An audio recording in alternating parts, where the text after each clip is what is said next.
같은데요. 일단 첫 번째 고전 어휘 중에 연하라는 게 있었는데 연하는 안개와 노을이란 뜻인데 이건 그냥 단순히 안개와 노을로만 알고 있기보다는 이 자연이라는 의미를 가지고 있다라는 것도 좋아요.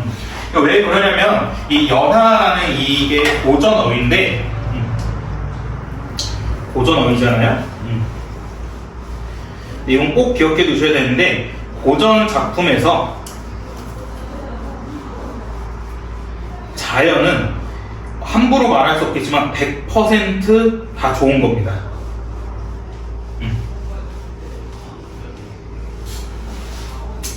네, 고전 작품에서 자연과 관련된 내용 나오잖아요. 그럼 무조건 다 좋은 거기 때문에 연하 나오면 연하는 자연이니까 얘는 웬만하면 다 좋은 거겠구나 생각하시면 되고요. 그 다음에 금수 이 한자를 꼭 알고 있어야 되는데 금수가 우리가 일반적으로 쓰이는 단어가 뭐냐면 짐승이라는 뜻이거든요. 그래서 아우 저 금수 같은 놈 할 때가 그 짐승의 의미를 가진 건데 근데 여기서의 금수는 수놓은 비단인데 금수 또 동음이에요. 발음 똑같은데 뜻이 다른데 그럼 얘를 어떻게 구분하느냐라는 건데 금수가 나오면 무조건 옆에 한자가 있습니다.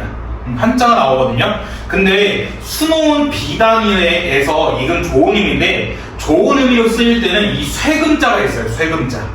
이 쇠금자가 골드, 좋은 거기 때문에 금은 당연히 좋은 거잖아요. 그래서 만약에 금수가 나왔는데 옆에 쇠금자, 쇠금자라는 한자가 들어간 한자가 있다 하면 얘는 수놓은 비단으로서 되게 좋은 거구나 생각하시면 되고 만약에 금수에 이 한자가 없다 하면 다 짐승의 뜻입니다. 그때 부정적인 의미예요. 아마 다음 주 고전어휘 나올 테니까 잘 보시면 될 것 같고요. 그 다음에 수능적 태도, 문학 개념을 오늘 수능적 태도가 있었는데 얘는 적응하며 익숙해지거나 따르는 태도인데 얘는 두 가지 정서를 보여주거든요. 그러니까 보통 태도라는 게 한 가지 정서를 관련이 있는데 수능적 태도라는 건 두 가지 정서를 보여줍니다. 뭐를 보여주냐면 긍정과 부정. 그러니까 긍정일 때 뭐냐면 자신의 운명에 순응하는 거거든요. 근데 여기서 좀 조심하셔야 되는 게 운명에 순응했다 해서 내 운명은 병신이야 이러면서 그냥 포기하는 게 아니라 나의 운명은 영웅, 히어로였던 거야. 나의 운명은 독립투사였던 거야. 그렇기 때문에 나는 이 일제에 저항을 해야 돼. 이런 식으로 자신의 운명, 독립투사라는 운명에 순응하는 게 긍정적 태도입니다. 근데 반면에 일제 혹은 억압, 차별 이런 것들을 그냥 받아들인 거예요. 그냥 이거를 막 없애야지, 이걸 막 난 타파할 거야 이게 아니라 모르겠다. 그래 조선인 차별 오케이 받아들일래 하면서 그냥 억압과 차별을 받아들이고 그냥 수능해버리면 부정적 정서를 보이고 있다. 이거 꼭 두 개의 차이점 알고 계세요. 수능적 태도는 단순히 그냥 하나의 정서만 보여준 게 아니라 두 가지 정서를 보여주는데 긍정과 부정 두 가지 보여주는데 긍정일 경우에는 운명에 순응하는 거, 부정일 때는 억압과 차별에 순응하는 거. 이 둘 차이점 꼭 알고 계시길 바라겠고요. 다 애들이 저걸 어떻게 하는데요? 2학년, 3학년 애들 다 보면 그걸 많이 타갔습니다. 자, 지금 2시인데 조금만 하고 그다음에 쉬는 시간 드리도록 할게요. 일단 우리 30페이지부터 다시 보도록 할게요. 여기서부터 제가 저번 주에 조금 시간이 부족해서 빨리 나가다 보니까 조금 빗나간 부분이 많았었는데 보시면 일단 30페이지 여기 파부터 보시면 이 친구가 이 나라는 친구가 결혼하고 싶어서 빙자님 그러니까 장인한테 이제 따지는 부장님 앞에서 막 따지는 모습이었었죠. 근데 여기서 뭐라 했냐면 장인이 결혼을 안 시켜주는 이유는 뭐였어? 표면적인 이유? 더 부려먹으려고. 더 부려먹으려고 했는데 표면적인 이유는 점순이가 키가 안 자라서, 그러니까 점순이가 키가 조그매서 안 자라서 결혼 못 시켜준다 했었는데 그래서 그걸로 나가 따지죠. 빅모님, 그러니까 장모님은 참새만한 것을 어떻게 애를 낳냐 라는 식으로 따지는데 제가 저번주에 이게 해학적 표현이라 했었는데 이게 왜 해학적 표현이 조금 더 자세히 보시면요 옆에 31페이지 자세하게 나와 있는데 장모를 참새에 비유한 이유가 뭐냐면 장인의 주장에 반박하기 위해서 장모의 체구를 참새에 비유한 것이다. 근데 반박을 하는 상황에서도 비유된 대상이 참새라서 웃음을 유발한다. 이거 하나 꼭 체크해 주세요. 그러니까 왜 참새에 만한 걸 이게 왜 웃음을 유발하는 거지 했는데 장모를 참새에 비유했기 때문에 웃음을 유발하고 있다라는 거 잘 체크하시면 될 것 같고요. 그 다음에 구장의 희화화는 두 가지가 나왔었죠. 겉모습을 우스꽝스럽게 나타내는 거나 행동을 되게 우스꽝스럽게 나타내는 거. 겉모습을 되게 우스꽝 나타내는 거는 수염을 수염도 되게 이상하게 자라가지고 하는 거고, 그 다음에 그 수염을 쓰다듬고, 그 다음에 코흡을 파가지고 생긴 것은 팅 튕기는 거 없이 행동 묘사 해가지고 구장이라는 사람이 되게 우스꽝스럽게 표현한 게 구장의 희화화 두 가지가 있었고요. 그 다음에 구장의 성격은 허세를 부리기 좋아하고 점잖은 체 하나 교양이 없고요. 그 다음에 처음에는 나의 편을 들어줬다가 갑자기 장인의 편을 들어주는 식으로 줏대 없는 모습을 보여주는 게 구장의 성격이었다라는 거 체크하고 가시면 될 것 같습니다. 오케이? 네. 그러면 32페이지로 넘어가도록 할게요.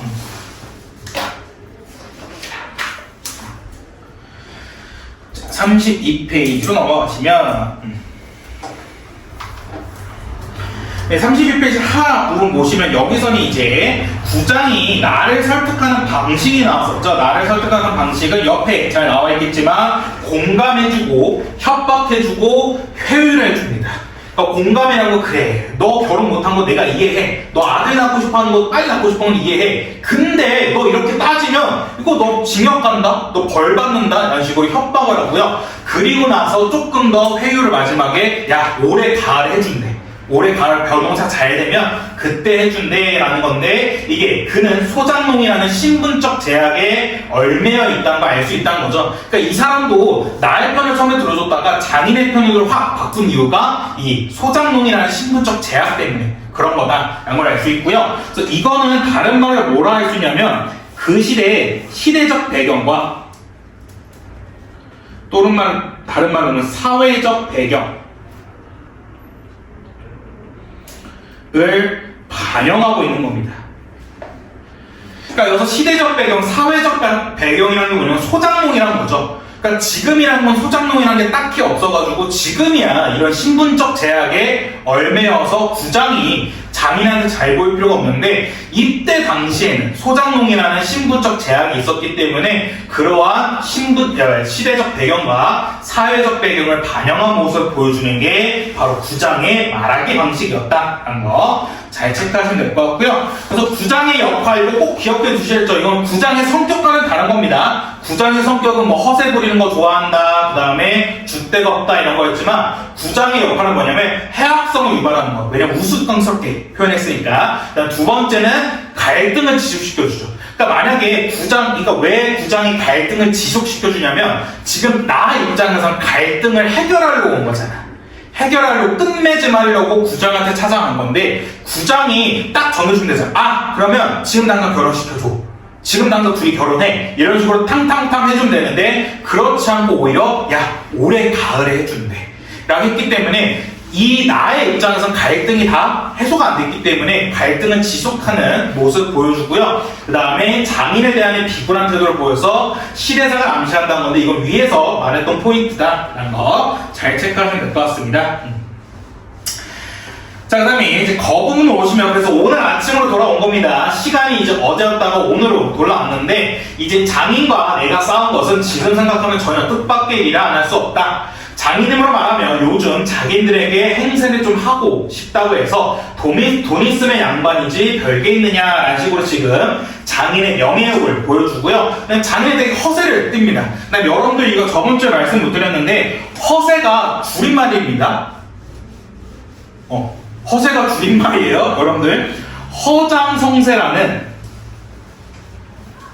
사자성어를 줄여 말하는 게 허세입니다. 허장성세 뜻이 뭐예요? 허세입니다. 네. 허장성세라는 한자 성어가 있는데 이거를 이제 줄여 말하면 허세라고 합니다. 와서 이제 막 이제 허세 부리는 모습 보여주고요. 이렇게 말하자면 결국 어젯밤 뭉태네 집에 맛을 간 것이 썩 나빴다라고 합니다. 근데 여기서도 이제 뭉태가 충동질을 막 시킨 거예요. 뭉태가 야, 너 언제까지 이렇게 병신같이 일만 할 거야? 빨리 결혼해달라 해. 하는 건데 낮에 구장님 앞에서 장인님과 내가 싸운 것을 어떻게 알았는지 대꾸, 빈정거리는 것이 아니냐. 대꾸란 거는 계속해서 자꾸란 뜻이고요. 그래, 맞고도 그걸 가만둬? 그럼 어떡하니? 임마, 공필이 공필이를 모판에다가 거꾸로 박아놓지 뭘 어떻게 하는데, 모판이란 거 그 논밭입니다. 그 논밭에다가 이렇게 몽필이를 빡 박아야 되지 않겠느냐 라는 식으로 하는 건데, 여기서 보시면 봉필이가 평소 장인에 대해서 감정이 좋지 않은 걸 알 수 있습니다. 그러니까 뭉태는 봉필이 장인에 되게 싫어해요. 하고 괜히 내 대신 화를 내가지고 주먹질하다가 등장같이 쳤다. 본시, 몸이 본시 괄괄하지만 하고 있는 건데, 괄괄하다는 게 무슨 말이야? 다혈질이라는 뜻이거든요. 그래서 다혈질이라는 인물의 성격을 직접적으로 말해줬습니다. 그래놓고 날더러 서극감을 몰라고 막 찌다 오려놓는다. 나는 어머니 벙벙에서 잠자코 앉았으니 저만 연신 찌꺼리는 소리가 반만 일반 해주고 있을 거냐. 영덕이는 1년을 살고도 장가를 들었는데 이런 건데, 그러니까 이게 뭐냐면 대리사회가 드물지 않았던 겁니다. 그러니까 이 나란 인물이 대리사회를 한다는 게 되게 희소한 일이 아니었다는 거야. 그러니까 내 모든 농촌에서 흔한 일이었던 겁니다. 근데 여기서 말했듯이 1년 정도면 다 대리사회제가 끝나는 건데, 지금 얘는 몇 년 하고 있어? 3년 7개월 동안 하고 있는 겁니다. 그러니까 이거는 흔하지 않은 거죠. 그러니까 이것도 치사한 내용일지 나올 수 있는데, 대리사회제 자체는 흔하진 않았어요. 그러니까 되게 드물진 않았어요. 되게 흔했는데 3년 7개월 동안 대리사회제 하는 거는 되게 드물었습니다. 흔한 일이 아니었어요. 잘 기억해 두시고, 네가 세 번째 사위인 줄 아냐 라고 얘기하는 거고, 세 번째 사위니까 이 점순이의 소위 말하는 약혼남이 얘가 첫 번째가 아닙니다. 첫 번째는 아니었다라는 걸 여기서 알 수 있는 거고, 남의 일이라도 분하다 이 자식아 우물에다 빠져 죽어라 라는 식으로 얘기를 하고 있고요. 옆에 33페이지 보시면, 네, 그래서 구장의 역할까지 말했고요. 구장의 설득에 나와 뭉태의 생각 차이를 보여주고 있는데, 나 같은 경우에는 구장이 진심으로 나를 위해서 생각해줄 말이라 생각하고, 뭉태는 구장이 장인의 소장이기 때문에 장인의 깸에 넘어간 것이라고 생각한다. 그래서 구장이 장인의 귓속말을 들은 뒤 나를 설득한 것과 뭉태의 판단이 더 설득력 있어 보인다. 구장은 장인에게 잘 보여야 소작권을 유지할 수 있기 때문에 구장의 요구를 거절할 수 없었을 것이다. 그러나 순진하고 어리석은 나는 뭉태와 다르게 생각한다 라고 얘기를 하고 있는 거고, 그 다음에 5번 얘도 중요합니다. 사건이 계속해서 반복돼요. 그러니까 작년에는 장인이 거짓으로 약속을 했는데, 약속한 것도 이것도 올 가을에 농사 잘 되면 결혼시켜줄게 하는데 또 안 해줬었고, 그래가지고 이제 또 막 구장한테 갔더니 구장은 이번에는 설득을 해준 겁니다. 야, 올 가을에 결혼시켜준대 라고 한 건데, 계속해서 얘는 거기서 당하고 있는, 사건이 반복되고 있는 모습을 보여주고 있는 게 특징이다 라는 거 잘 체크하시고요. 자, 그 다음에 넘어가셔서 네, 34페이지 럭까지만 하고 쉬는 시간 드릴게요. 럭까지만 하고, 럭까지가 이 뭉태 얘기이기 때문에 럭까지만 하고 쉬는 시간 드릴게요. 자, 더 보시면 나중에는 겨우 손톱으로 목을 달라고 제 아들같이 함부로 후딱이었다. 별의별 소리를 다 해서 그대로 옮길 수는 없었으나 그 줄거리는 대충 이렇다라는 식으로 요약해서 제시해줍니다. 이렇게 요약해서 제시해주면 뭘 특징이 갖고 있냐면, 사건의 전개 속도가 되게 빨라요.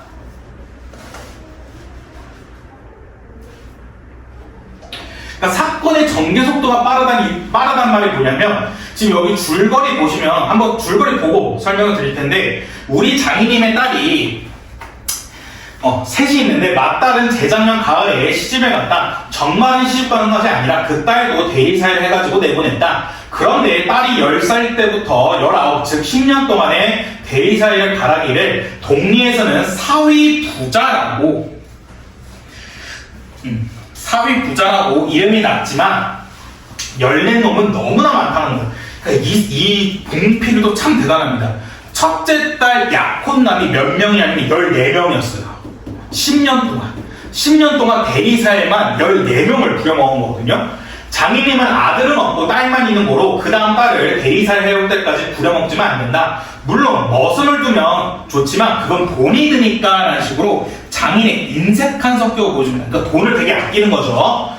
일 잘하는 놈을 고르느라 하면 연방 바꿔들였다. 또 한편 놈들이 욕만 줄창 퍼붓고 심의도 부려먹고 뱉으니까 대리사에서 달아나기도 했겠지. 점순이는 둘째 딸인데 내가 일테면 그 세 번째 대리사로 들어온 셈이다.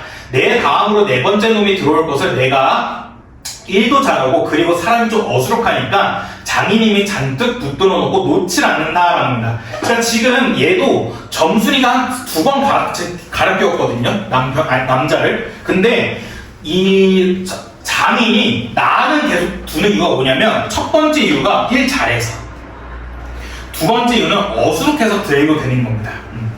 그 다음에 셋째 딸이 이제 6살, 적어도 10살은 돼야 대리사이로 할 테므로 그동안은 죽도로 더 부려야 된다라는 겁니다. 여기서도 이거 잘 체크하세요. 적어도 10살은 돼야 대리사이를 부른다는 건데, 그러니까 여기서 뭐냐면 장인의 계산대로라면 성례를 위해 아직도 4년을 기다려야 된다는 거야. 그러니까 이게 무슨 말이냐면 지금 점순이랑 점순이가 있고 그다음 그 밑에 점순이 동생 셋째 딸이 있거든요. 근데 셋째 딸이 6살이래. 근데 대리사이를 되려면 10살이 돼야 된다는 거야.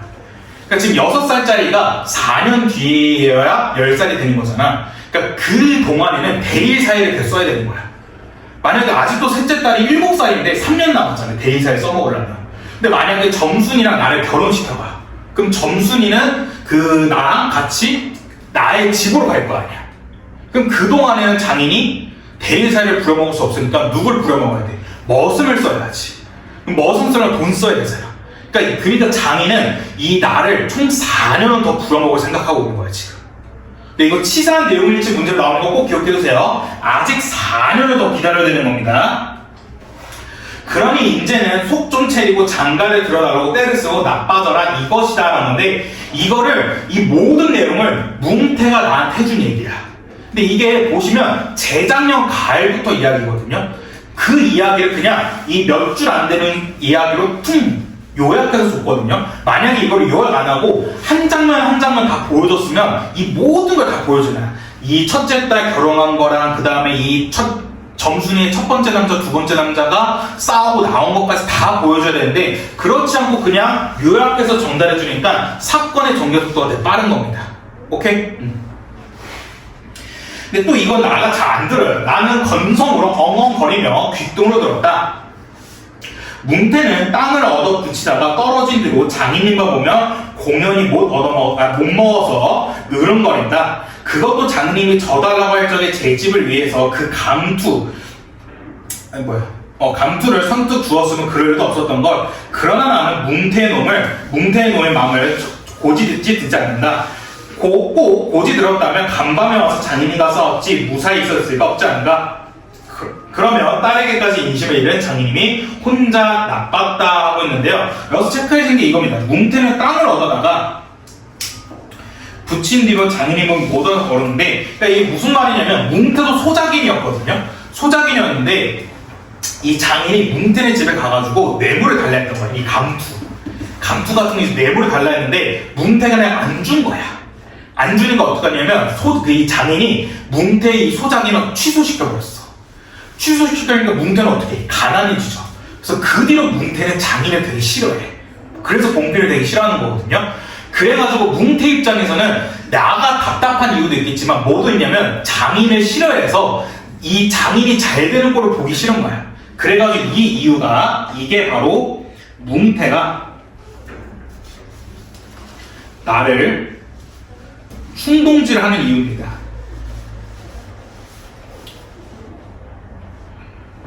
그러니까 여러분 그렇게 생각하시잖아요. 뭉태는 나를 왜 도와주는 거야? 뭉태라는 놈이 갑자기 왜 등장한 거야? 점순이가 그런 건 이해가. 왜냐면 점순이도 결혼하고 싶으니까. 결혼하고 싶으니까 충동질하는 건 이해가 가는데 뭉태가 왜 충동질하는 거지 했더니 뭉태는 봉피, 장인의 싫어해서 복수하고 싶은 거야. 그래서 장인이 잘 되는 걸 보기 싫어가지고 나를 충동질시켜서 빨리 결혼시키면 그 장인 입장에서 손해를 보는 거니까 뭉태는 그래서 충동질을 계속해서 시키는 겁니다. 오케이? 잘 기억해 두시면 좋을 것 같고요.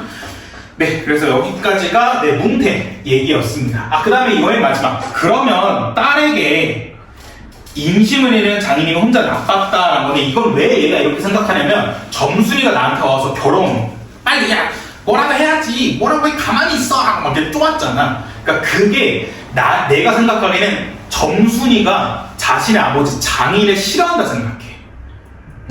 그래서 나는 점순이한테까지 이런 사랑을 못 받다니 참 불쌍하다 우리 장인, 혼자 이러고 있는 거야. 오케이? 그래서 마지막에 딸에게까지 인심을 잃은 장인님이 혼자 나빴다라는 식으로 이렇게 얘기하고 있는 겁니다. 자, 그래서 옆에 저번 주에 했던 내용이었죠. 뭉태의 역할이란 건데, 뭉태는 장인이 뇌물을 요구한 감투를 주지 않아 소작권이 잃었기 때문에 장인에 대한 감투는 좋지 않아서 지금 나를 부추기고 있는 건데, 그래서 나와 장인 간의 싸움을 부추기고 있다는 거. 그 다음에 나와 독자를 상대로 장인의 교활한 행위에 대한 정보를 계속해서 전달해주고 있다는 거고요. 그래서 뭉태는 어리숙한 나에 비해 나의 상황을 비교적 정확하게 판단하고 있고, 그럼으로써 나의 어리숙함을 부각하는 것과 더불어 어리숙한 나의 시각으로는 전달하기 어렵기에 뭉태의 입을 통해 정보를 전달하는 게 바로 뭉태다라는 거. 잘 체크하시면 될 것 같고요. 중간에 사위부자 나왔었잖아요. 사위부자. 근데 이 사위부자는 반어법이죠. 원래 부자라는 게 좋은 의미인데 여기서 사위부자가 좋은 건 아니잖아. 그러니까 사위부자가 정말 딸이 많아서 사위가 많은 게 아니라 대리 사이로 하도 갈아 끼운 사이가 많아가지고 사이 부자를 했기 때문에 여기서는 반어법, 장인을 비판하기 위해서 했던 말인 게 바로 사위 부자였었고요. 그 옆에 이것도 나와 있습니다. 사위 부자가 된 장인의 내용은 뭐냐면 딸만 셋이 있었기 때문에 농사일을 할 머슴이 필요한데 대리사이를 들여 결혼을 미끼로 돈이 들지 않는 머슴으로 이용한다. 첫째 딸만 14명의 대리사를 갈아들였으며 둘째 딸 점순이는 내가 세 번째 대리사이다 해가지고 사람들이 장인에 대한 빈정거림으로 얘기하는 게 바로 사위 부자다라고 체크해 주시면 좋을 것 같아요. 오케이. 자, 그러면 시고요. 점순이가 이제 좀 더 세게 말해요. 수염에로 잡았을 병신아 이런 식으로. 근데 그거를 이제 나는 멍청해서 어떻게 보면 진짜 그러라고 생각합니다.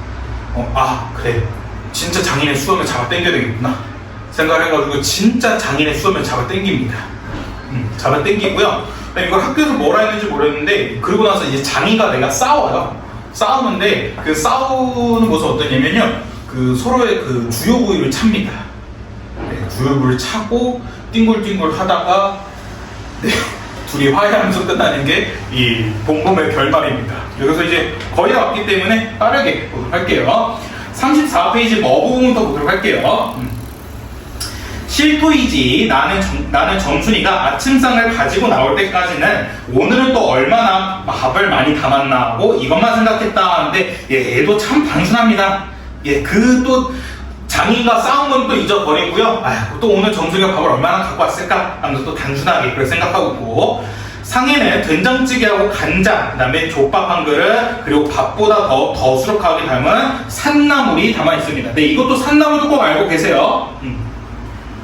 산나물은 점순이의 나에 대한 애정이거든요. 왜 산나물이 애정이냐면요, 밑에 뒤에 나오는데 이렇다. 나물은 점순이가 틈틈이 해오니까 2대접이고 4대접이고 먹어도 좋으나 밥은 장인님이 한 사발 외에는 더 주지 말라고 해서 안 된다 합니다. 그러니까 장인은 엄청나게 인색합니다. 그러니까 머슴 쓰는 돈도 아까워하는 정도인데 이 사위한테 먹이는 밥도 아까워가지고 한 그릇 말고는 더 주지 말라고 하는데, 나물은 점순이가 다 직접 캐는 거기 때문에 장인이 야 그래 네가 직접 캔 거니까 네가 주고 싶은 데 마음대로 줘라 이런 겁니다.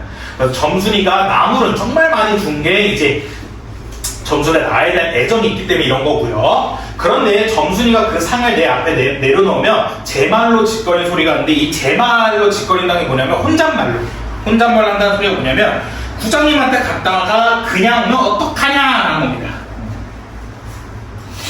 그러니까 점순이도 얘가 구장한테 갔다 오면 좀 좋은 결과가 있을 거라 생각했는데 야 구장님한테 갔다 그냥 오면 어떡해? 라는 식으로 몹시 적극적인 태도를 볼 수 있고요. 이거는 추후에 장인과 내가 싸우게 되는 계기입니다.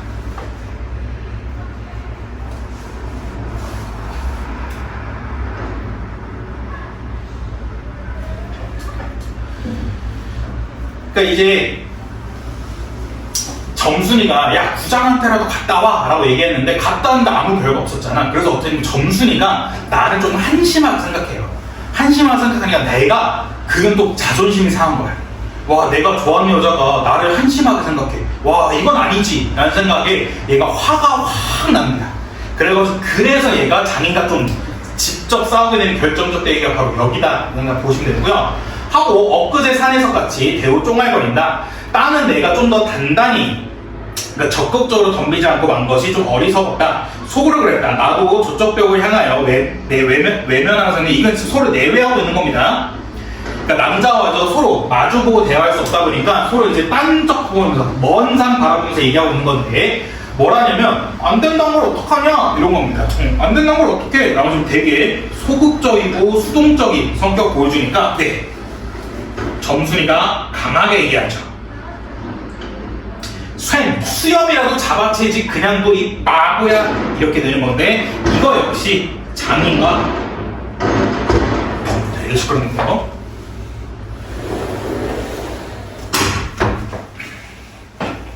장인과 싸우게 되는 결정적 계기입니다.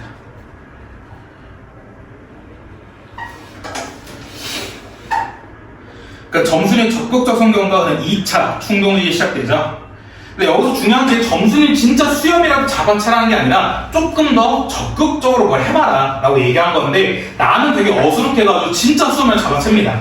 하고 또 얼굴이 빨개지면서 성을 내면 안으로 셀쭉하니 튀 들어가지 않느냐. 이때 아무도 본 사람이 없어서 망정이지 보았다면 내 얼굴이 애미 있는 새끼처럼 가엾다 했을 것이다 라는 건데 왜냐면 점순이한테 바보 취급당해서 그러니까 이 바보야란 말이 얘의 자존심을 긁은 거야.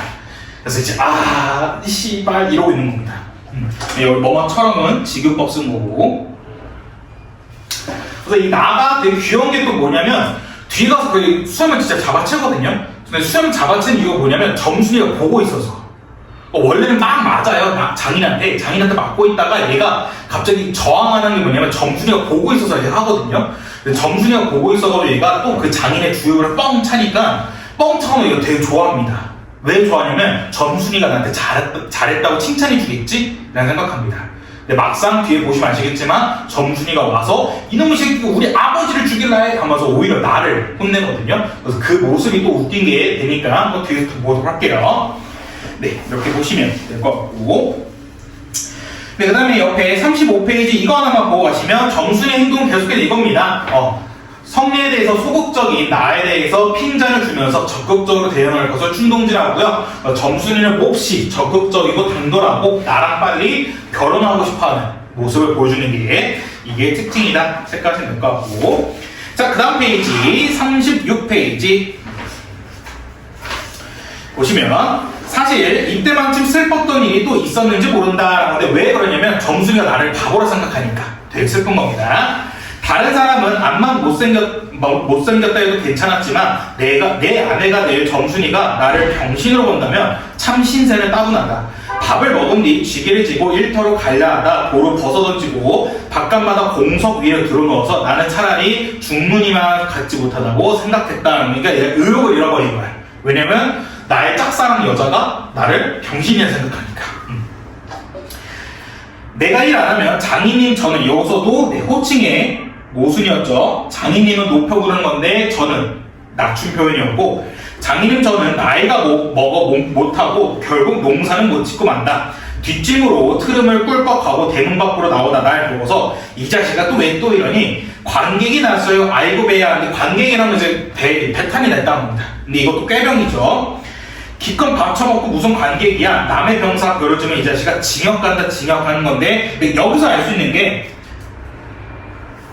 구장이랑 똑같은 말로 위협합니다. 협박하거든요. 그래서 여기서 알 수 있는 게 진짜 구장이랑 서로 짰구나 라는 걸 알 수 있는 이 파트입니다. 구장과 이렇게 그러니까 이제 좀 징역 간다는 이제 법적으로 처벌을 내릴 거나 아니면 이렇게 협박을 할 거라고 구장과 이렇게 짰다는 걸 여기서 알 수 있고요.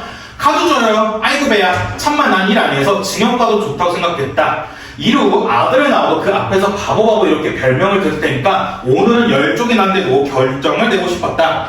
장인님이 일어나고 해도 내가 안 일어나니까 눈에 독이 올라서 저편으로 급히 가더니 지게막대기를 들고 왔다.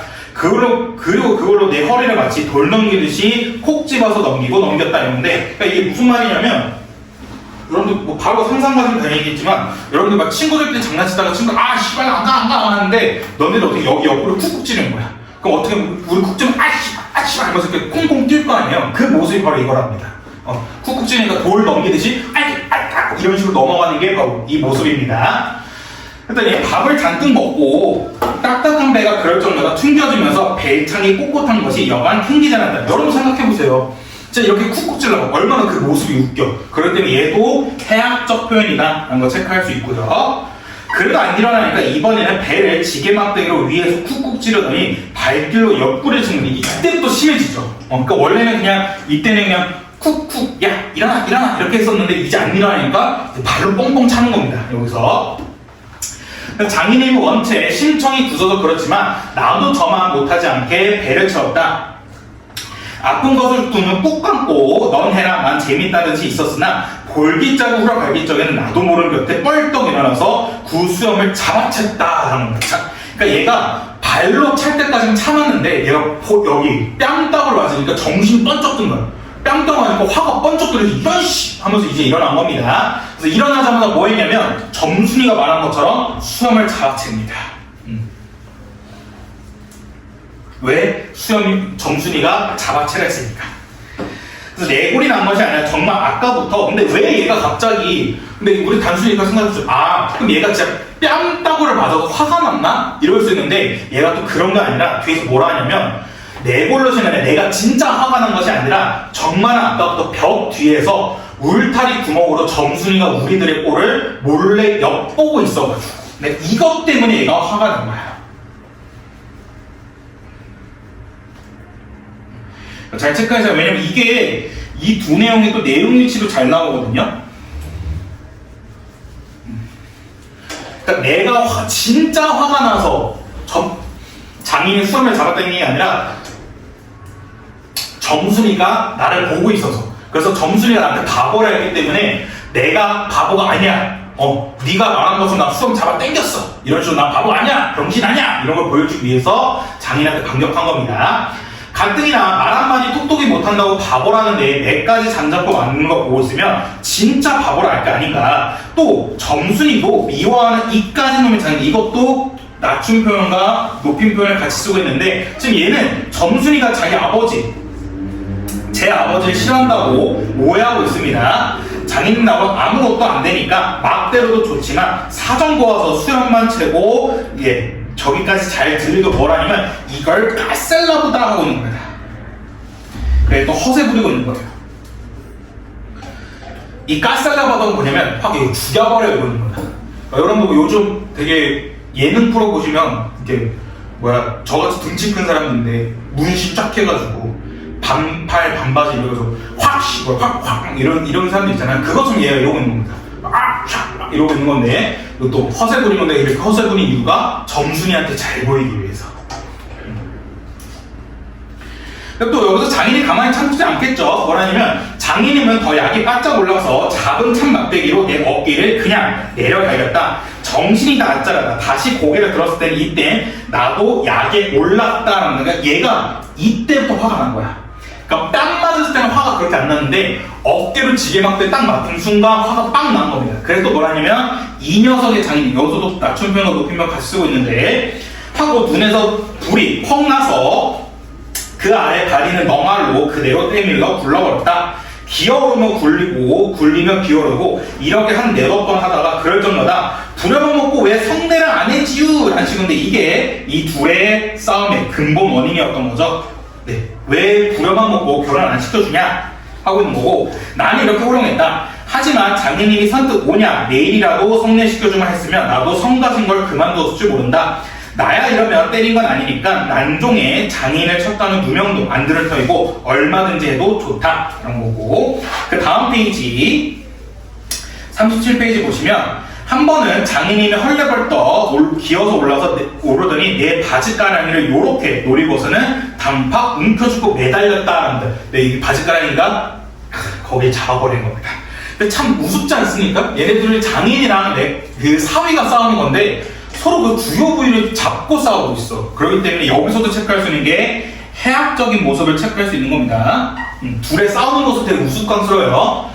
악! 소리를 치고 나는 그만 세상이 팽글을 도는 것이 빙자님 이 자식 잡아먹어라 잡아먹어 하는 건데, 이건 이제 반어법이죠. 할아버지 살려줍시오 하는데 얘가 또 할아버지라고 부릅니다. 갑자기. 그래서 여기서 해악성의 최고조를 볼 수 있습니다. 그러니까 이게 여러분들 무슨 느낌이냐면, 너네가 친구끼리 장난치다가 친구가 너를 이렇게 막 때린 거야. 때리는데 너네 처음에 맞다가 야 적당히 하다가 너네 아프면 어떡해? 진짜 아프면 형 살려줘 이러잖아. 그 모습인 겁니다. 이게 애가 원래는 장인어른 했는데 얘가 이게 너무 아프다 보니까 할아버지 이러고 있는 겁니다. 그러니까 이것도 되게 우스꽝스럽죠. 하고 두 팔을 허둥지고 내쩔 때는 이마에 진땀이 쑥 내뱉고 인젠 참으로 죽나보다 했다. 그래도 장인님이 놓질 않더니 내가 기어이 땅바닥에 쓰러져서 거진 까무러치게 되니까 놓는다. 더럽다 더러워. 이게 장인님인가 하는데 이거는 자기 혼잣말하고 있는 겁니다. 독백하고 있는 거예요. 나는 한참을 못 일어나고 쩔쩔맸다. 그러다 얼굴을 트니 사지가 불을 뜨면서, 그러니까 얘가 완전한 분노를 느낀 건데 또 참고 있을 얘가 아니죠. 그럼 어떻게 하냐면 기어가서 장인님의 바지가를 콱 움켜쥔 겁니다. 그러니까 이제 여기서 알 수 있는 게 나의 분노가 절정에 이른 걸 볼 수 있습니다. 그러니까 얘가 완전 화난 거예요.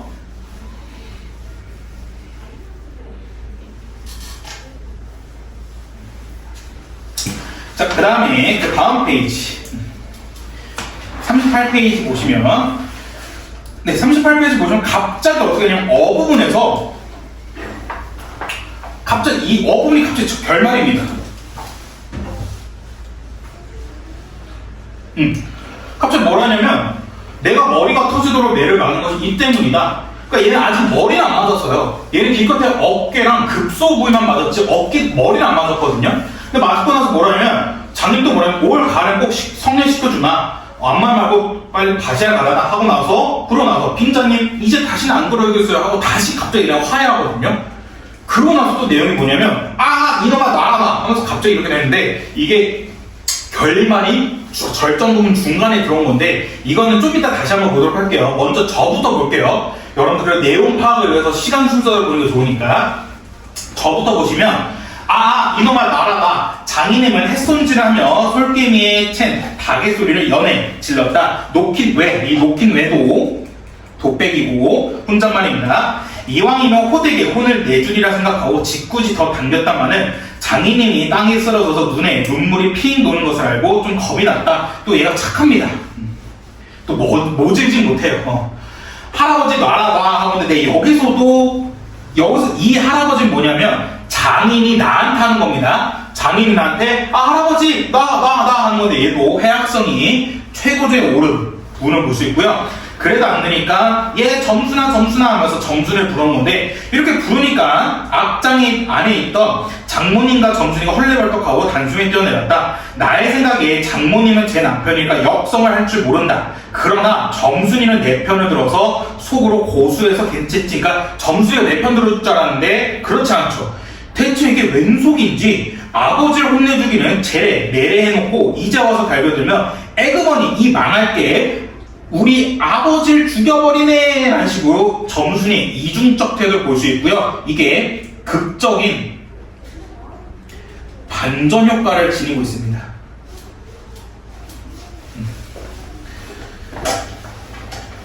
근데 웃긴 게 점순이가 아버지 편을 왜 들어주는 것 같아? 당연히 점순이 아버지 편 들어줘야 돼. 그 다음에 점순이가 수염을 잡아채려는 게 진짜 수염 잡아채려는 게 아니었잖아. 근데 웃긴 게 나는 아직도 그걸 모른단 말이야. 그래서 뭐라 하냐면 지금까지는 난 모른다는 거야. 이게 지금 서술의 시점인 건데 지금 이 이야기를 말하는 이 시점에서도 나는 왜 점순이가 내 편 안 들어주고 장인 편을 들어주는지 모르겠대. 그러니까 여기서까지 계속 어리숙한 모습 보여주고요. 하고 내 귀를 잡아당기며 마냥 우는 것이 아니냐. 그만 여기에 기운이 탁 꺾여. 그러니까 얘는 점수가 내 편 들어줄 줄 알았는데 내 편 안 들어주네? 갑자기 얘는 힘에 쫙 빠진 겁니다. 얼빠진 등신이 되고 말았다. 장모님도 덤벼들어 한쪽 귀마저 뒤로 짜면서 또 우는 것이다. 이렇게 꼼짝 못하게 해놓고 장인님은 지게 막대기를 들어 다시 나를 내려쫓았다라는 식으로 해서 이제 상황이 반전된 거죠. 이렇게 꼼짝 못하고, 그러니까 그러나 나는 구태여 굳이 피하려 하지 않고 암만 해도 그 속 알 수 없는 점순이 얼굴만 멀거니 들여다봤다. 이 자식 장인이 돼서 할아버지 소리에 나오게 하면서 얘는 그냥 멍하니 여기서 대가리 맞고 하고 있는 겁니다. 왜냐면 점순이가 내 편 들어줄 줄 알았는데 내 편 안 들어줬기 때문에. 그리고 나서 이제 결말을 보시면 내가 머리가 터지도록 얻어맞은 것이 바로 이 때문이다. 장인과 싸워서 그런 거고. 그러나 여기가 또한 우리 장인이 유달리 착한 곳이다 라고 합니다. 또 여기서 갑자기 장인이 착하대. 왜 착하냐면요, 여느 사람이면 사경, 월급을 주어서로 당장 내쫓았지 터진 머리를 불솜으로 손수 지져주고 호주머니에 희연이라는 건 담배거든요. 근데 이 희연은 일제강점기 때만 팔았던 담배입니다. 그래서 얘는 시대적 배경을 알 수 있는 소재예요. 넣어주고 올 가을에는 꼭 성례시켜주마 앞말만 하고 나서 뒷골에 콩밭이나 얼어 갈아라는데 이것도 회유를 하고 있는 거고요. 하고 등을 두들겨 사람 누구냐 합니다.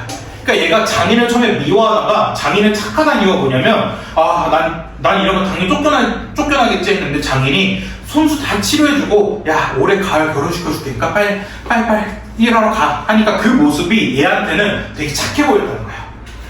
장인이 난 너무나 고마워서 어느덧 눈물까지 났다. 점순이를 남기고 이제 내쫓기려 하다가 뜻밖의 말을 듣고 빙자님 이제 다시는 안 그러겠어요 하면서 얘네들이 화해하거든요.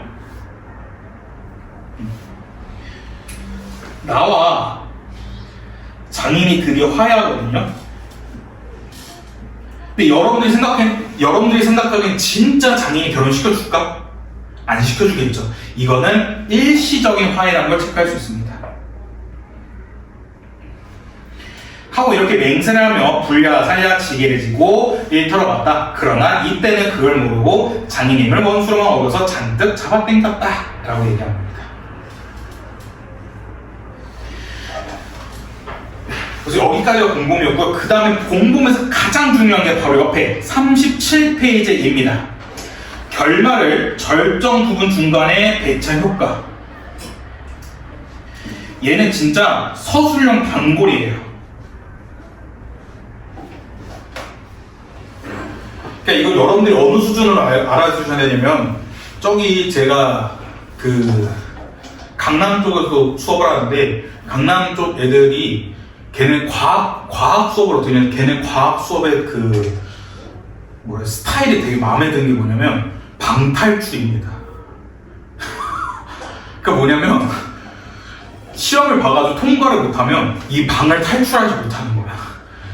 마치 방탈출 게임처럼 계속 시험 보고 계속 통과를 해야 되는데 그게 뭐 100점 돼야 통과를 할 수 있다고 하거든요.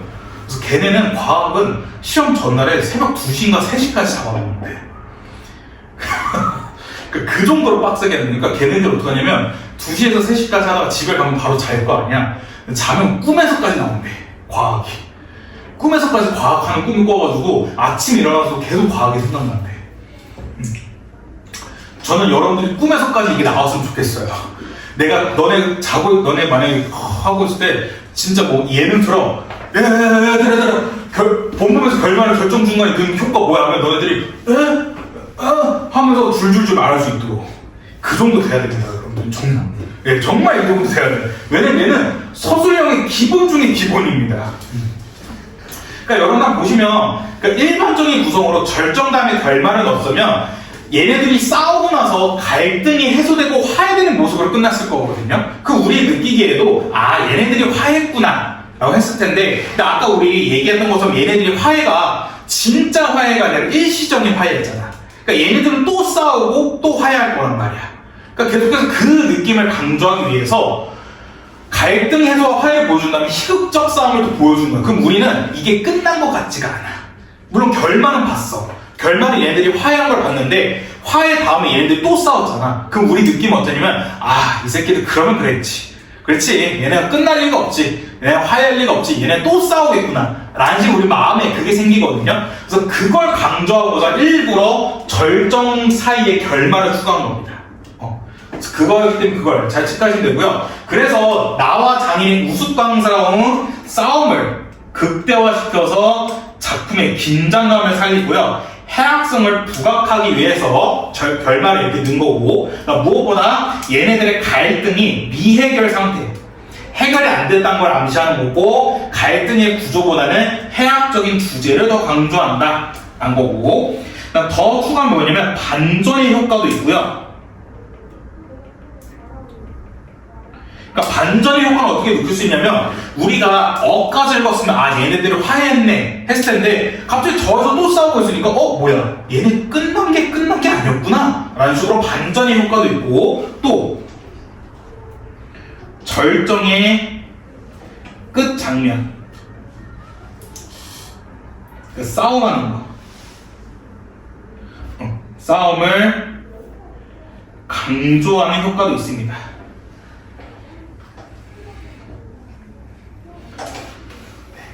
반전의 효과와 절정의 끝 장면, 마지막 장면, 싸움을 강조하는 효과도 있다라는 거.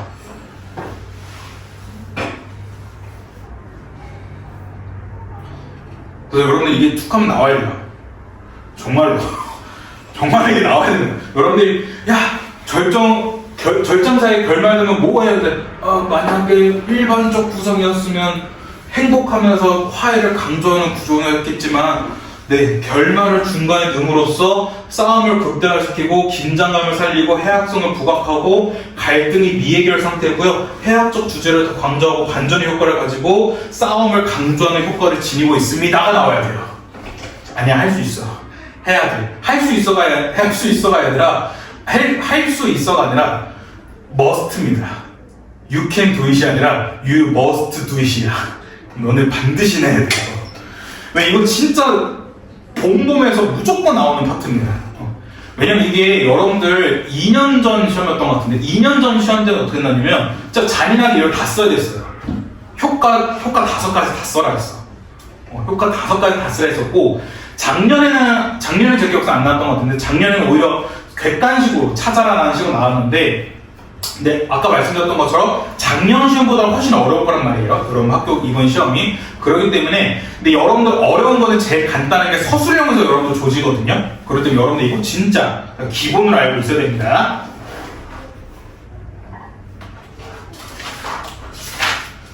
끝. 봄 끝. 길고 길었죠?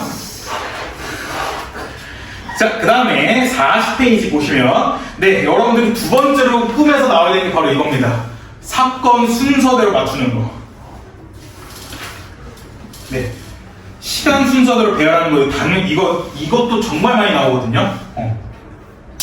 이건 어떻게 하냐면, 기억부터 미음 해놓고 그 순서 맞춰라 해요. 니은, 기억, 디귿 이런 식으로 순서 맞추라는 게 나오기 때문에 반드시 알고 있어야 되는데, 일단 보시면요, 3년 7개월 전에 대리사일제 시작하고요. 그 다음에 작년 이맘때 무슨 일이 있었냐면, 작년 이맘때 발목 다칩니다. 발목. 장인이 돌을 던져서 발목 한번 다치고요. 그 다음에 그 전날이란 건 이제 그저께인데, 그저께 때 점순이가 뭐가 있었냐면, 점순이에 1차 충동질이 있었어요. 뭐라 했냐면, 평생 일만 하고 갈 텐가 이런 식으로 충동질 했는데, 그 충동질이 어디서 일어났냐면 화전에서 있었습니다. 화전. 여러분도 여러분 경우에서 화전에서 또 얘가 무슨 감정 느껴? 나가. 화전에서는 봄 때문에 사랑의 감정이 느끼죠. 왜냐면 막 봄 꽃냄새 쫙 오고 그다음에 벌 앵앵하는 거 보고 내 가슴도 울렁울렁거리네. 근데 이게 사랑의 감정을 싹 트는 그랬었고, 그다음 어저께 뭐였냐면 논 가운데서 뭔 일이 있었냐면 이제 배 아프다고. 아이고 배 아까워 하면서 꾀병 부리고 꾀병 부리고 구장 찾아가죠. 같이 기억해 주셔야 됩니다. 어저께 때는 어제는 배 아프다고 꾀병 부리고 구장 찾아갑니다. 하고 그다음에 밤에는 어젯밤에 뭉태네 집에서 뭉태가 얘기해 주죠. 장인은 이렇다 이렇게 얘기를 주고, 오늘 아침에 점순이의 2차 충동질이 있었죠. 이것은 장인의 집에서 2차 충동질이 뭐였냐면 수염이라도 잡아채면서, 그 다음에 오늘 아침이 지난 후에는 얘네들이 이제 바짓가랑이 잡고 싸웁니다. 근데 이 장소는 바깥마당이에요. 사건이 마무리되고 나서는 이제 담배 받고 상처 치료 받고 얘가 일하러 가는 게 마지막 파트였습니다.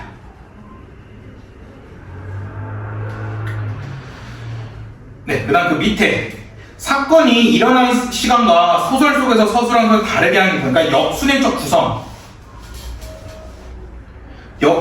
구성을 쓴 효과를 쓰라라고 얘기하는 건데, 사건 시대로 서술하고 사건 시대로 서술하는 게 뭐냐, 순행적 구성, 시간 순서대로 얘기하는 거거든요.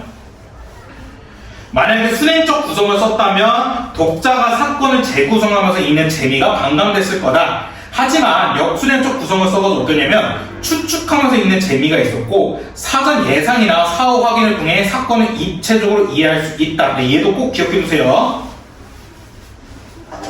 그러니까 여러분들이 이게 헷갈리면 안 되는 게, 앞에서 이거는 역순행적 구성이라기보다는 결말을 절정 중간에 넣은 효과고요. 그 다음에 여기 40페이지 이건 뭐냐면 시간 순서 막 뒤바뀌었잖아. 어제 갔다가 오늘 아침 얘기했다, 작년 이맘때 얘기한 그런 식으로 역순행적 구성을 쓴 이유는 추측하면 있는 재미와 사건을 입체적으로 이해할 수 있다 라는 효과를 지녔다 이겁니다.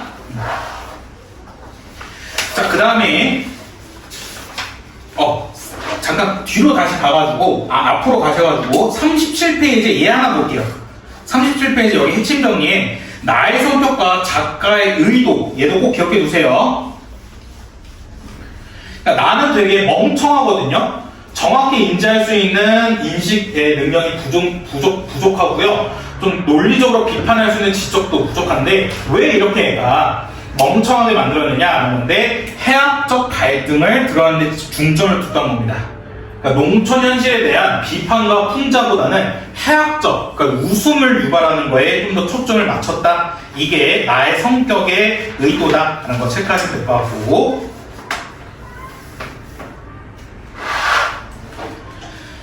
그 다음에 다시 쭉 가셔서 42페이지에 장인을 대하는 나의 심리 변화, 얘도 꼭 체크해 두세요.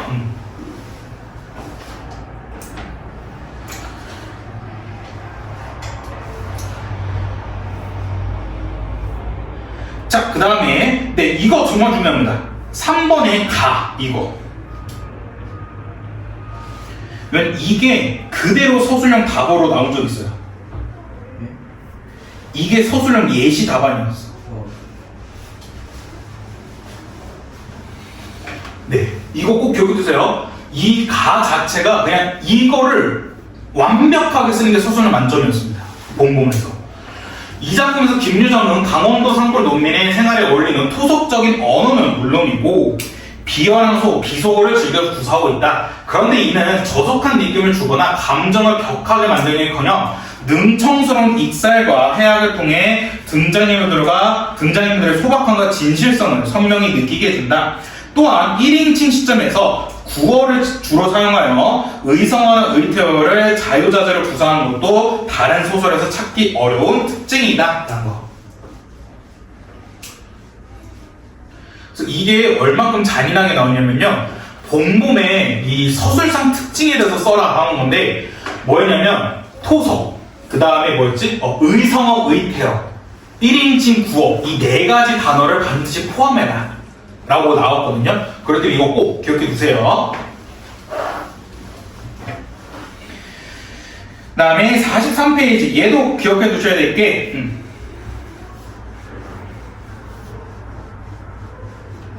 이것도 여기 가에서 말한 문체 이거 좀 자세히 말해준 거거든요. 1인칭 시점 얘기한 거고 쉬운 말로 생동감 있게 표현한 거고 비현황수거 이런 거 사용했고 능청스러운 있을까 해야를 이렇게 썼다라는 거고 그다음에 이것도 한 번 시험에 나온 적 있었는데 1인칭 시점 나의 시점이 아니라 3인칭 시점으로 바꾼다면 어떻게 될까라고 얘기한 것도 있기 때문에 얘도 한 번씩 체크해 주세요. 얘는 시험에 자주 나온 건 아니었는데 한 번 정도 나왔습니다. 한 번 정도 나왔기 때문에 한 번만 읽어보시면 될 것 같아요.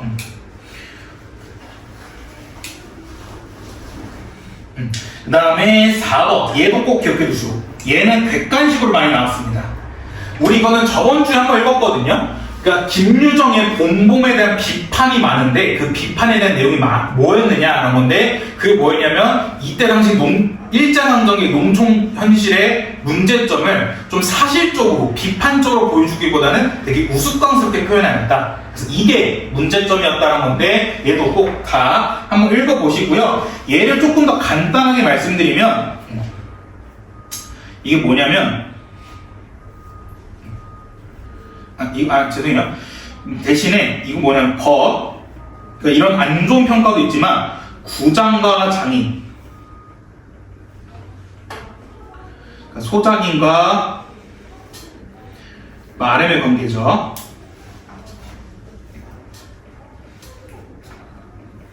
그 다음에 장인 마렘의 횡포 등을 통해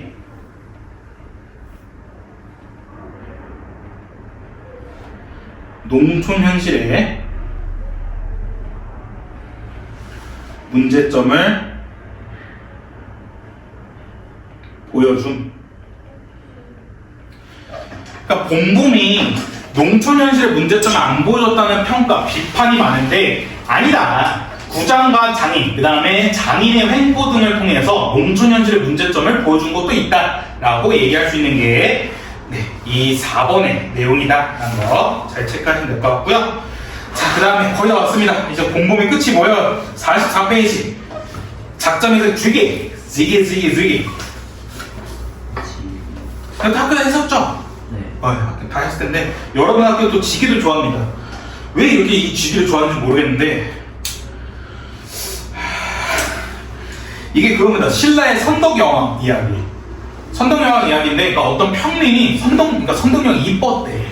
이뻐가지고 얘가 선덕여왕 한 번만 봤으면 선덕여왕이랑 사귀고 싶어 막 이런 식으로 맨날 그랬는데 하도 이 얘가 그렇게 얘기하니까 선덕여왕 귀에까지 들어간 거야.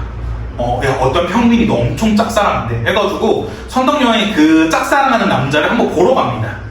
보러 갔는데 이 남자가 기다리다 선덕여왕이 안 와서 되면 잠깐 잠에 들어. 잠깐 잠들었을 때 이 선덕여왕이 왔던 거야.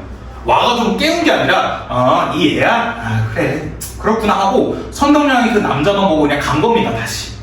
그러나 이 남자가 잠에서 깨고 나서 이 얘기를 들은 거야. 야 사실 네 잤을 때 선덕여왕 왔다 갔어 하니까 얘가 화가 나가지고 귀신이 됩니다. 귀신이 돼가지고 사람들한테 불을 다 지르고 다녔던 거야. 근데 그걸 얘기를 듣고 이제 선덕여왕이 연애 편지를 써줍니다. 지기야 그러지 마렴 했더니 그 편지를 읽어줬더니 그 지기라는 귀신이 사라졌다. 이 이야기가 바로 지기입니다. 별 내용 없어요. 근데 여러분 학교 되게 좋아합니다. 그래서 갈래는 설화거든요. 조금 더 자세히 말하면 토착설화라고 해요. 이게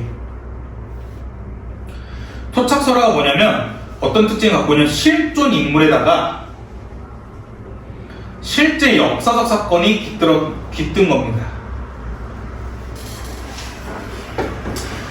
그러니까 이때 실제 선덕여왕 때 불이 엄청 많이 났대요. 그래서 그 불이 엄청 많이 났던 역사적 사건과 선덕여왕이라는 실존 인물을 통해서 내용을 보여주고 있는데 한번 보시면 옆에 본문 보고 바로 갈게요.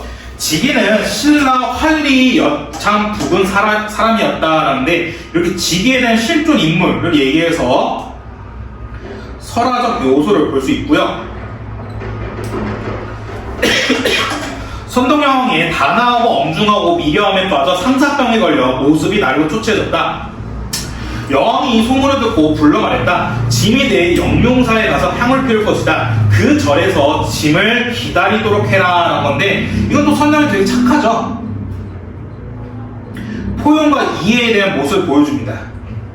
그래서 면모, 왕으로서의 면모와 덕성이 잘 드러나는 게 이 파트고요. 그러다 지기는 다음날 영룡사 탑 아래 가서 왕의 행차를 기다리다가 호련 잠에 빠지고 가는 겁니다. 그래서 잠에 빠져버린 건 뭐 이 밑에 써있겠지만, 이 잠에 빠져들었던 게 무슨 특징인가 하냐면, 지기에 지순한 사람은 인정하지만 여왕과 평민의 만남을 용납할 수 없었다는 겁니다. 그래서 이건 뭐냐면 당대의 신분적, 계급적인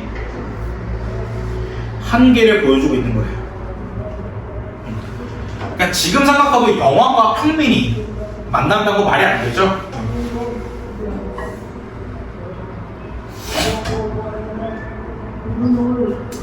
그래서 왕은 절에 도착해 향을 피우고는 지기가 잠에 든 것을 보았다. 이에 왕은 팔찌를 빼어 지기의 가슴에다 놓고 궁으로 돌아갔다. 이 팔찌가 연민의 표시고요. 신분적 한계를 넘어서 정이 오고 갔다는 걸 보여주고, 얼마 후에 잠에서 깨어나 여왕의 팔찌가 자신의 가슴에 놓여있던 걸 보고 여왕을 기다리지 못한 것을 한스러워했다. 오래도록 몹시 근심스러워하다가 결국 상사병이 그 몸을 불태워 지기가 불귀신으로 변했다라고 하는데, 이게 설화에 신이하고 뭐야? 너 설마 신이 하고 했을 때 그걸 부른 거니 너? 이 새끼. 환상적인 전기적 요소입니다.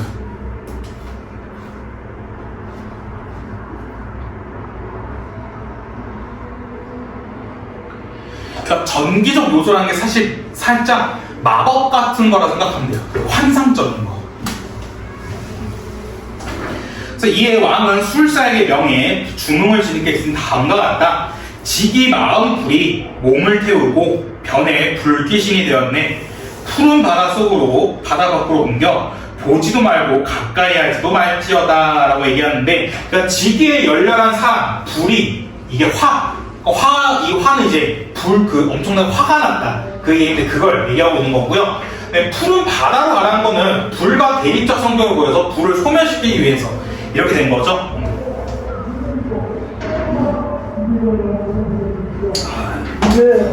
선거철이 됐군요. 선거철이 됐습니다. 4월 7일. 4월 10일. 여러분들 학교 안 가잖아요. 이렇게 주문. 이 주문이라는 건 쉽게 말해서 시라 생각하면 되거든요. 이렇게 중간에 주문, 시를 삽입해서 어떤 효과를 갖고 있냐면, 서사갈래와 서정갈래의 혼합된 갈래를 보여줍니다. 그러니까 지기설화는 그냥 단순히 이야기이기 때문에 서사갈래인데, 중간에 이렇게 주문, 시를 넣음으로써 감정을 얘기한 서정갈래 특징을 보여줘서 서사와 서정갈래의 혼합된 갈래를 보여주고 있다라는 거였고,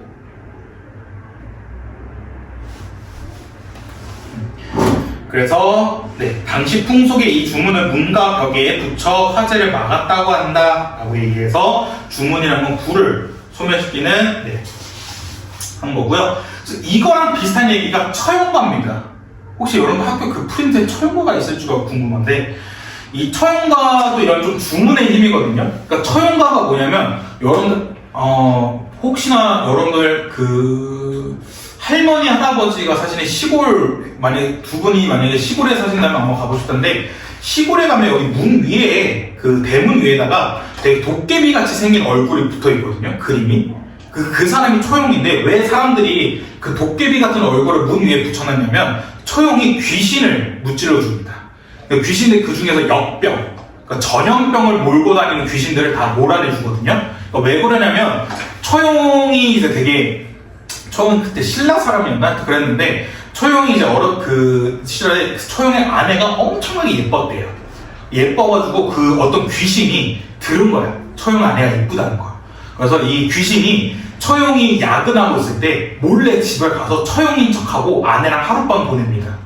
하룻밤 보내고 있는데 처용의 아내는 당연히 그 귀신이 이제 처용인지 모르고 당연히 자기 남편 처용인 줄 알고 하룻밤 자고 있는데 갑자기 처용이 우리 집에 딱 문을 열었는데 원래는 자기가 야근하고 와서 문을 열면 안에 다리만 2개 있어야 되잖아. 근데 문을 열었더니 귀신의 다리 2개까지 총 다리가 4개였던 거야.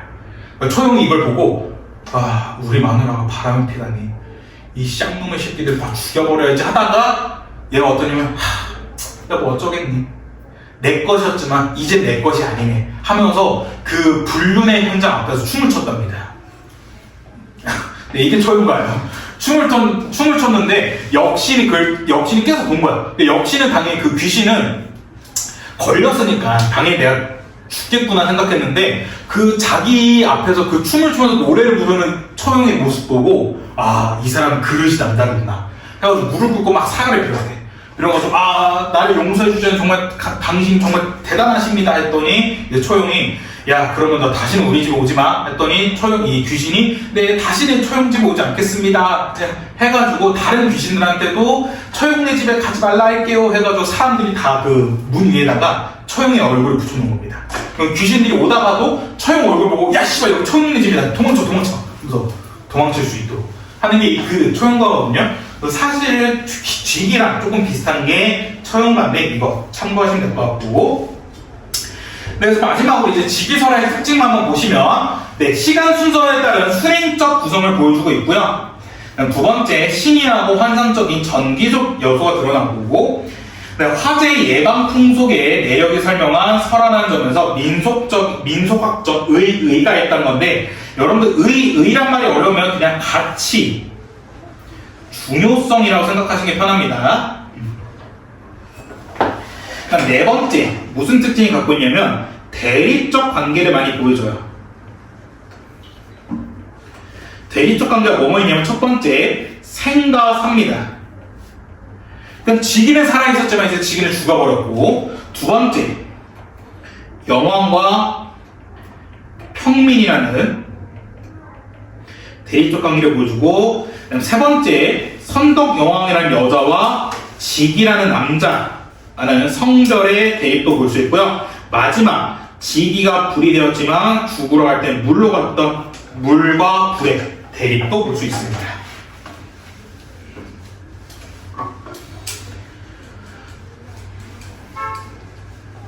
저희가 4시 반까지죠? 네.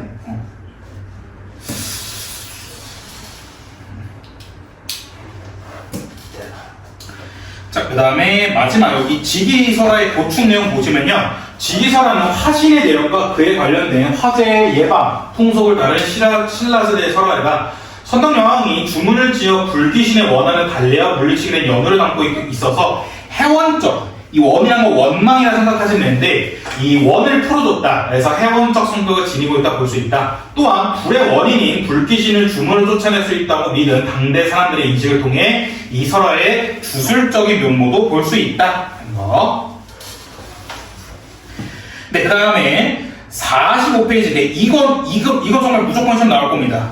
2번 봉봉과 지기의 공통점 차이점 파악하는 거. 이게 작년에는 좀 소프트하게 나왔거든요. 작년에는 봉봉이랑 모의고사 있는 작품을 같이 연관지어서 지기가 살짝 빠졌는데 이번에는 그렇지 않기 때문에 봉봉이랑 지기 비교 대조하는 문제가 꼭 나올 거거든요. 얘는 무조건 나올 겁니다. 무조건.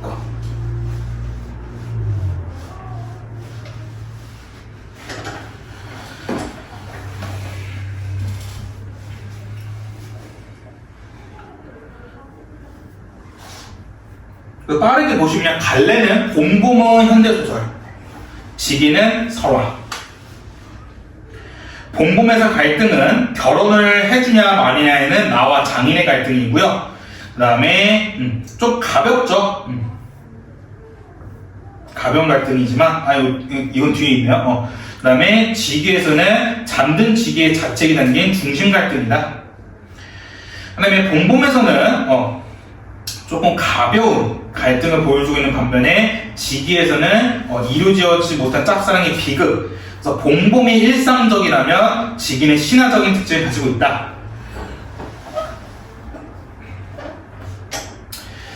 봉봄에서 시간적 배경과 공간적 배경의 역할은 봉봄에서 봄은 계절과 청춘이라는 이중적 의미를 지니고 있고 아직 정통이 남아있는 농촌 공간에서 일어났던 걸 알 수 있다. 그에 비해 지기는 신화적인 시공간의 의미가 강하여 특히 영묘가 선조의 영혼을 모시는 사당과 팝이라는 이중적 의미를 지니면서 더 깊이 서사를 이해할 수 있다. 그러니까 좀 신화라고 생각하시면 되고요.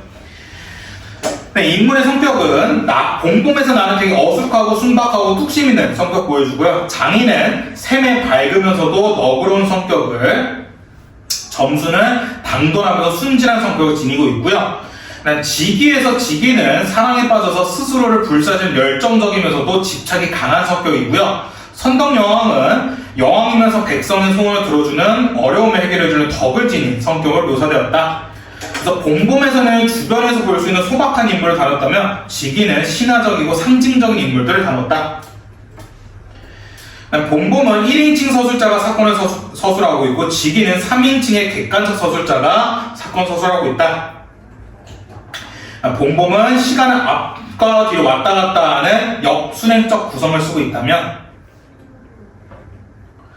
지기는 사건이 일어난 순서를 서술하는 순행적 구성을 쓰고 있다. 봉봄은 생동감 있게 묘사했고 지기는 요약적으로 묘사했다. 근데 여러분들 이렇게 글론이 있으니까 글로 밑줄 치고 있으니까 더 복잡하잖아요. 근데 이걸 깔끔하게 정리해 준 게 밑에 표입니다. 네.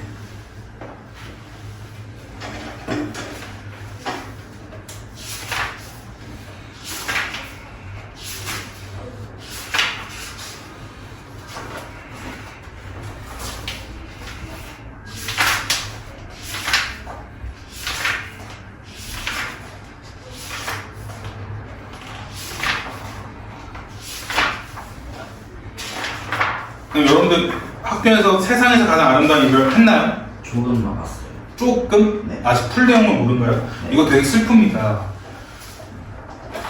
언제나 말씀드리면 이거 수업하고 집에 가서 꼭 어머니께 사랑한다고 말씀해 주셨어요. 이게 아직도 기억나는 게 제가 고3 때였나? 고2 때였나? 이게 실제 모의고사 나왔거든요. 세상에서 가장 아름다운 이별이라는 작품이. 근데 이게 또 하필이면 그때 당시엔 제가 50문제, 국어가 50문제였었거든요.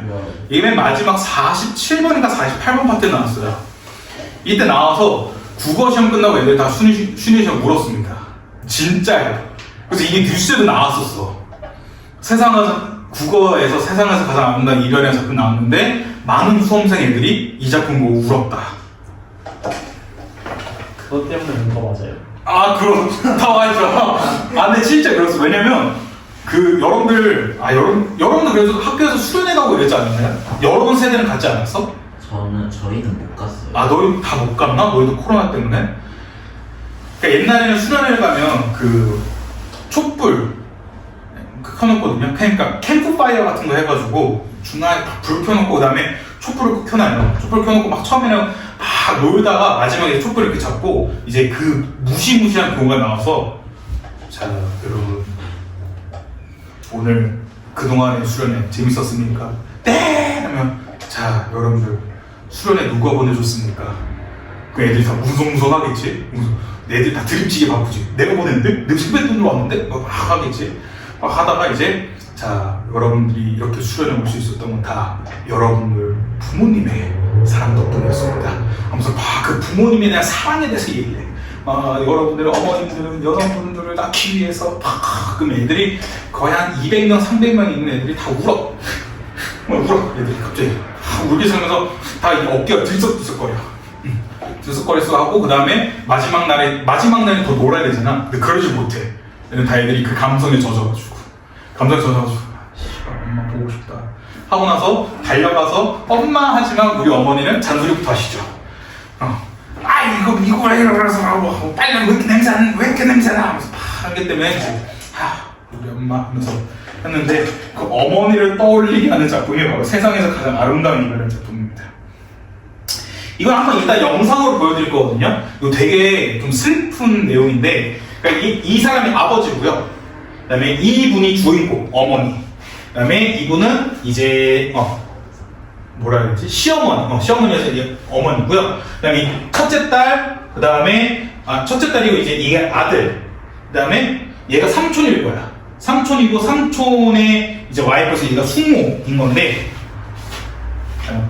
아버지, 어머니, 할머니, 딸, 외숙모였던가? 외숙모, 외삼촌, 아들. 근데요, 이게 전체적인 내용이 뭐냐면, 이 아버지가 의사거든요? 근데 이분이 의료사고로 잘립니다. 의사에서. 근데 가족들은 몰라.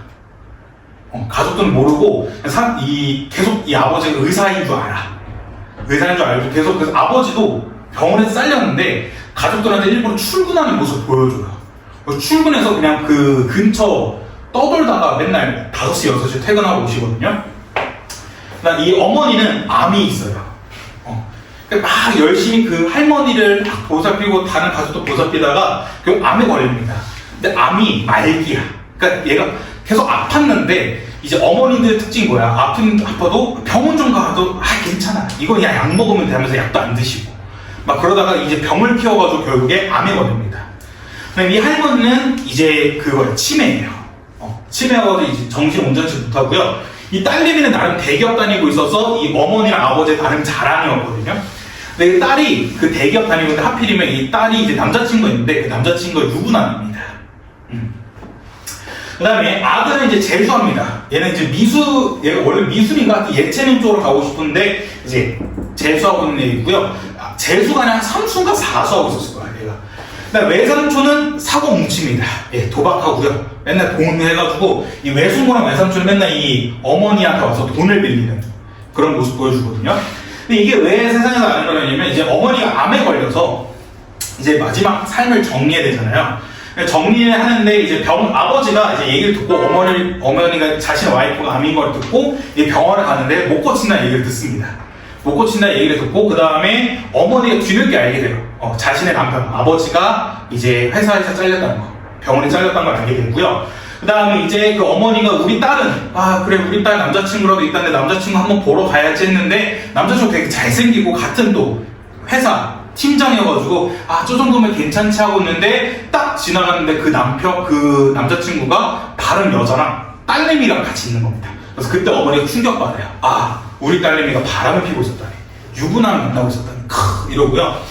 아들은 별 스토리가 없습니다. 그냥 이 새끼는 3수가 4수인데 맨날 화만 내고 있어요. 짜증만 내고 있습니다. 온갖 유산 다 떨립니다.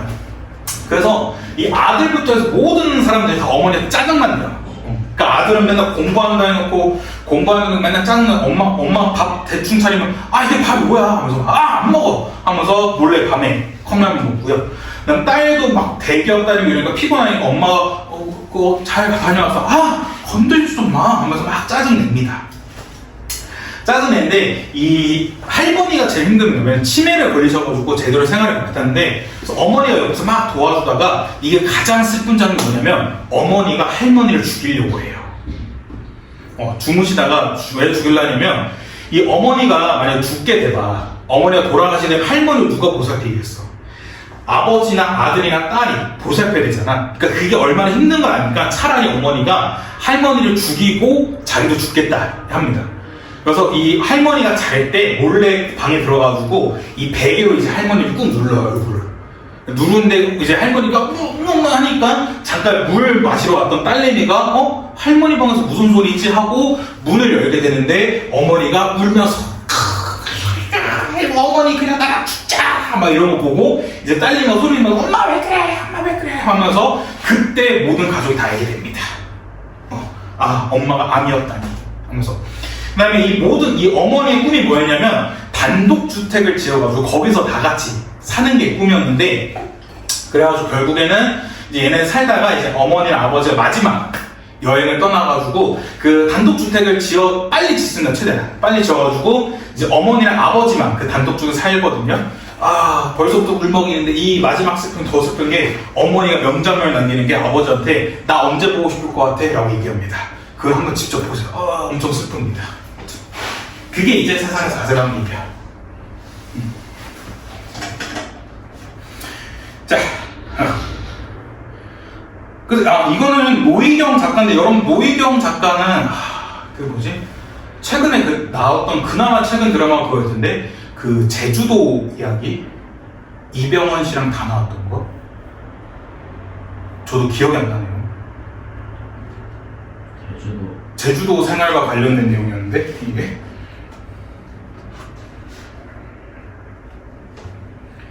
노희경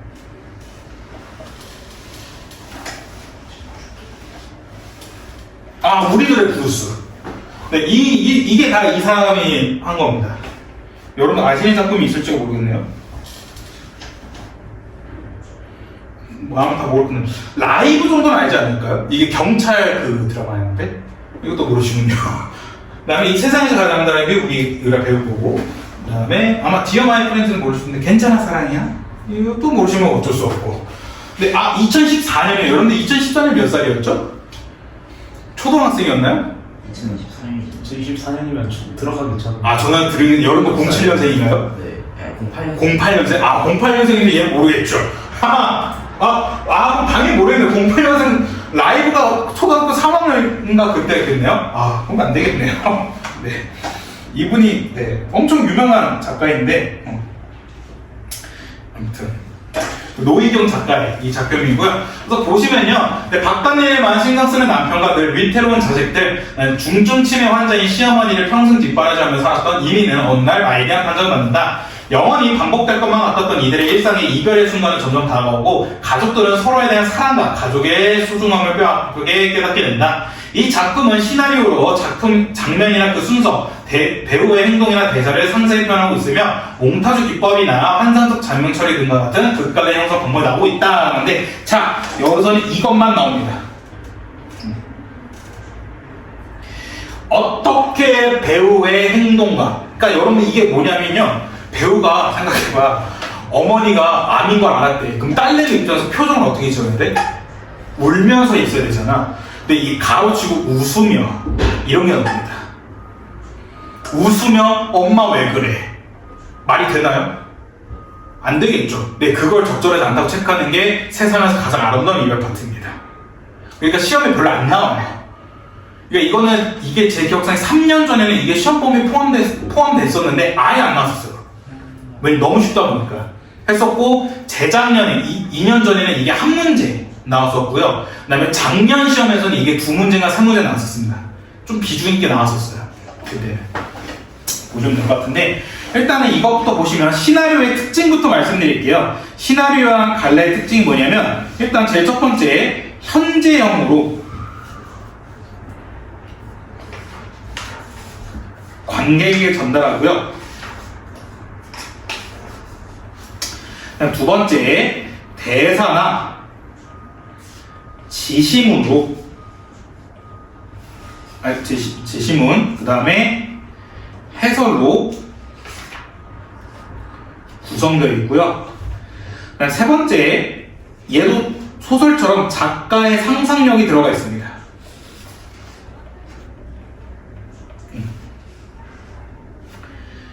네 번째, 인물의 대사, 행동으로 이야기가 전개되고요. 다섯 번째, 장면. 그러니까 장면이라는 게 뭐냐면 씬입니다. 씬. 씬 영어 봤지 이거? SC 으로 구성. 여섯 번째, 시간적 공간적 이거 그냥 풀로 쓸게요. 여러분들 헷갈릴 수 있으니까. 시간적 공간적 배경 제약이 적다. 그 다음에 일곱 번째, 등장인물의 수의 제약이 적다. 마지막입니다. 8번째, 영화의 상영을 목적으로 하고 있고요. 특수 용어가 사용되고 있습니다.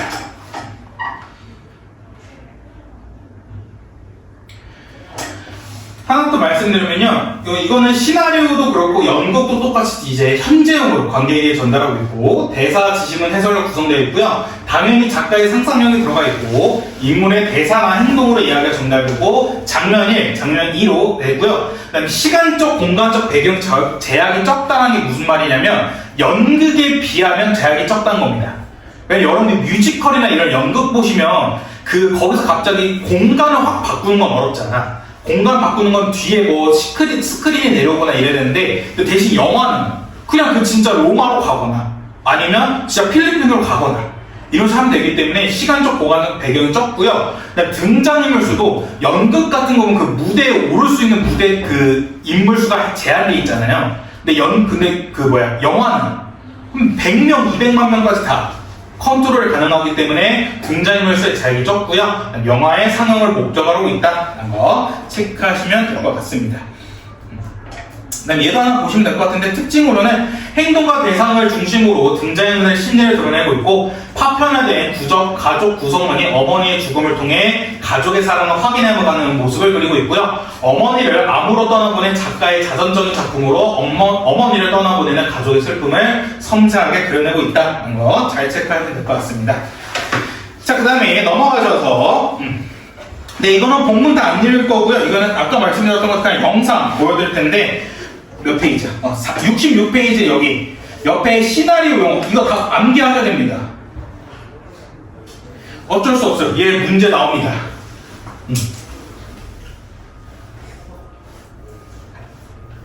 근데 아마 여러분은 웬만한 좀 영어 하시면 다 이해해요. Fade in, fade out, insert, overlap, close-up, effect, dilation, scene number.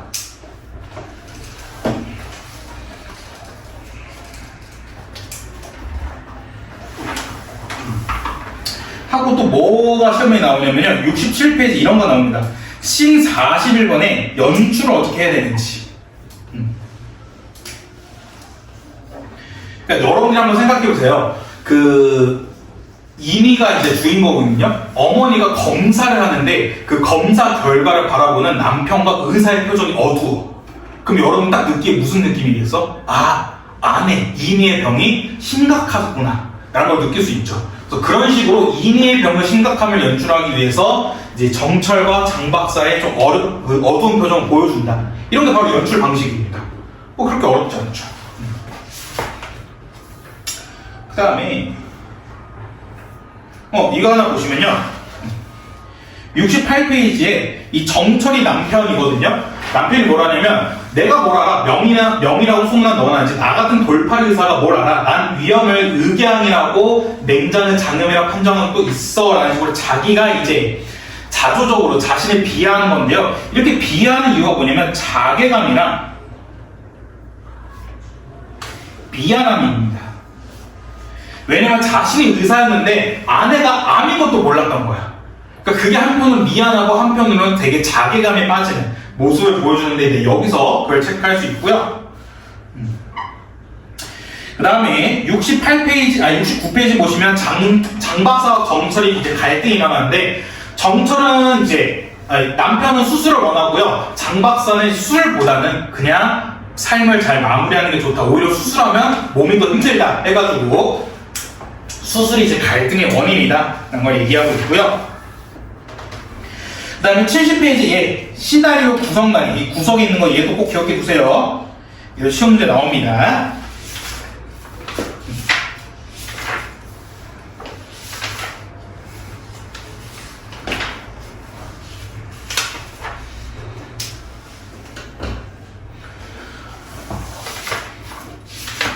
그 다음에 뒤로 쭉 가셔서 75페이지네. 77페이지 여기 소설과 시나리오의 비교. 네, 이것도 시험 종종 나오거든요. 서사갈래와 극갈래의 차이점인데, 소설은 서술자가 상황을 묘사하고 인물의 내면 심리까지 직접적, 간접적으로 보여준다. 시나리오는 대사와 지심을 통해 사건을 전개하고 인물의 성격이나 심리를 형성한다. 라는 거 체크하시면 될 것 같고요. 그 다음에 마지막 파트입니다. 79페이지. 79페이지에 여기 상처와 백망선이 꽃가루인데, 이게 뭐냐면, 그러니까 이게 마지막 이미 아내의 죽음, 어머니의 죽음 직접적으로 안 보여주거든요. 어떻게 보여주냐면, 이제 그 할머니가 꽃을 이렇게 꽃을 이렇게 후 하세요. 민들레 꽃을 후 하니까 그 꽃잎이 파르르 넘어가거든요. 근데 그 모습을 마치 이니가 살을 날아가는 것처럼 표현하고 있는 건데, 이거는 조금 그 아내의 죽음을, 이니의 죽음을 좀 아름답게 표현하고 있는 건데, 상처가 있는 인인데 할머니의 상처난 데 입김을 불어준다는 행위는 인이의 고단했던 삶을 위로해주는 상의적 행위이고요. 백만송이 꽃가루라는 것은 인이의 죽음이 단지 생물학적 죽음이 아니라 한 해의 삶을 정리하고 얼맹에서 벗어나는 것이라는 것을 보여주고 있다. 네, 이것도 시험 문제 종종 나오니까 꼭 기억해 두세요.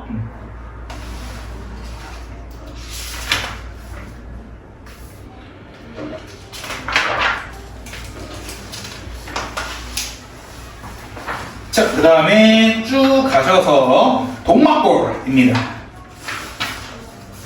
83페이지. 웰컴 투 동막골. 이건 여러분들이 절대 모르실 거예요. 왜냐면 이거는 제가 초등학교 때인가? 제가 중학교 때 봤던 영화거든요. 아마 여러분들이 태어나기 전에 개봉했던 영화를 알고 있는데, 그러니까 이게 뭐냐면, 여기 보시면 한국 전쟁이 한창 진행 중이던 때를 동막골이라는 산골마을에서 일어난 사건을 한편 동화처럼 그리고 있는 건데, 동막골은 지친 사람들이 잠시 안식을 누릴 수 있는 순수함과 평화로움을 간직한 이상향을 간직하고 있다라는 건데, 잠깐만, 이거 그 얘기는 안 나오겠구나. 어디 있어?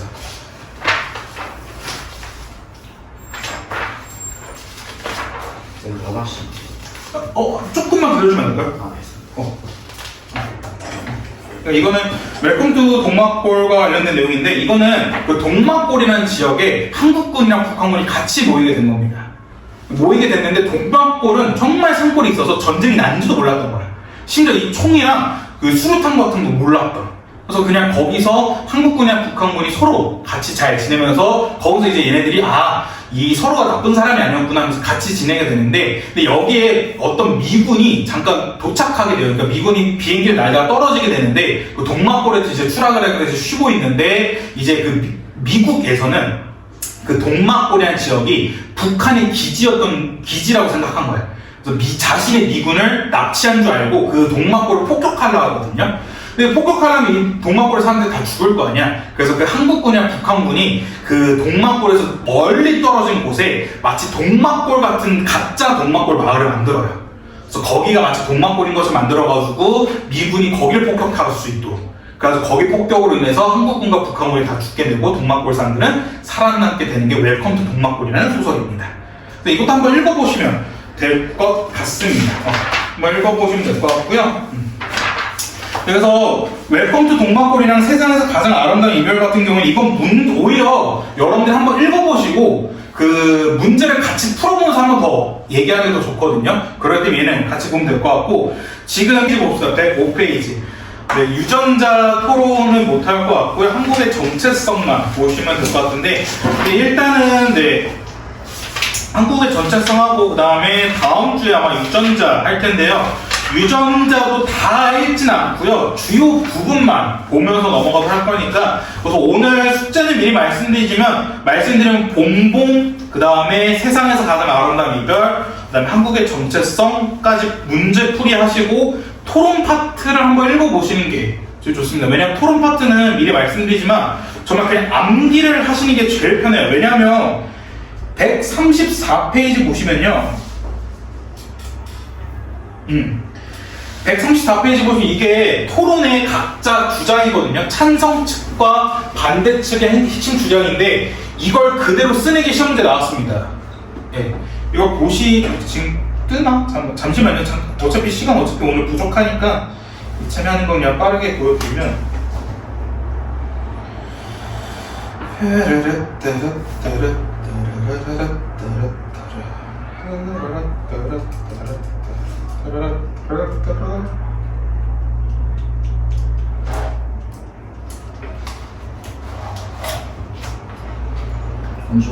저희 오늘 교과서에 푼 문제는 없는 거죠? 어?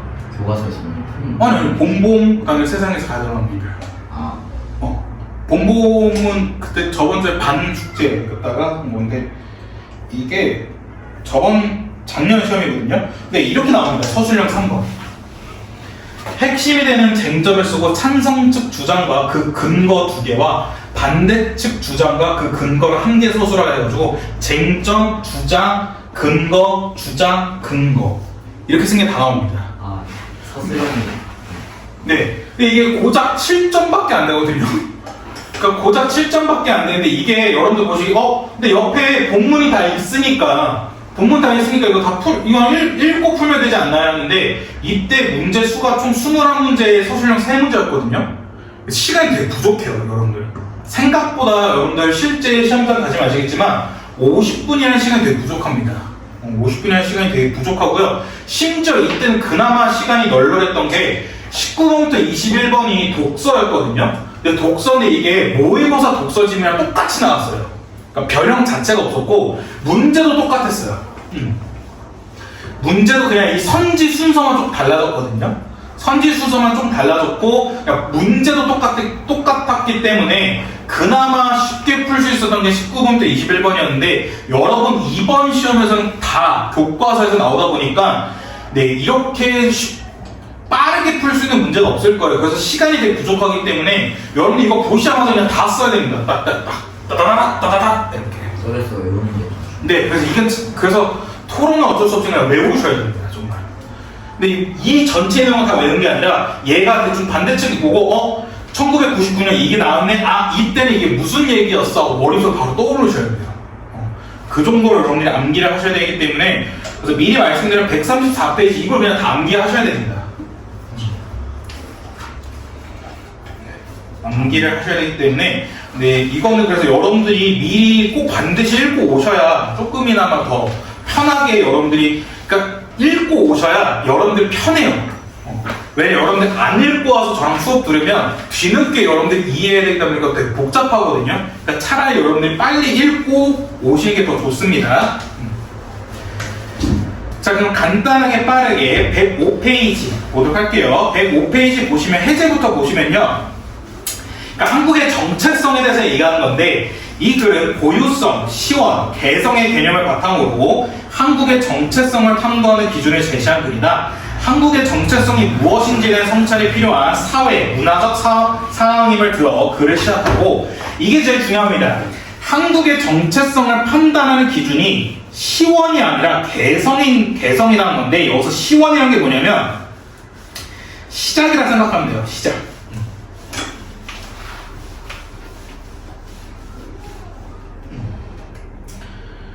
그러니까 누가 먼저 시작했느냐, 그러니까 원조라고 생각하시면 되거든요. 원조. 누가 먼저 시작했느냐가 중요한 게 아니라 개성이라는 겁니다. 그래서 개성을 판단하는 기준은 기준을 이해하는 게 다른 집단 간에 구분되는 속성과 일정 수준의 미 이것도 반드시 기억하셔야 되고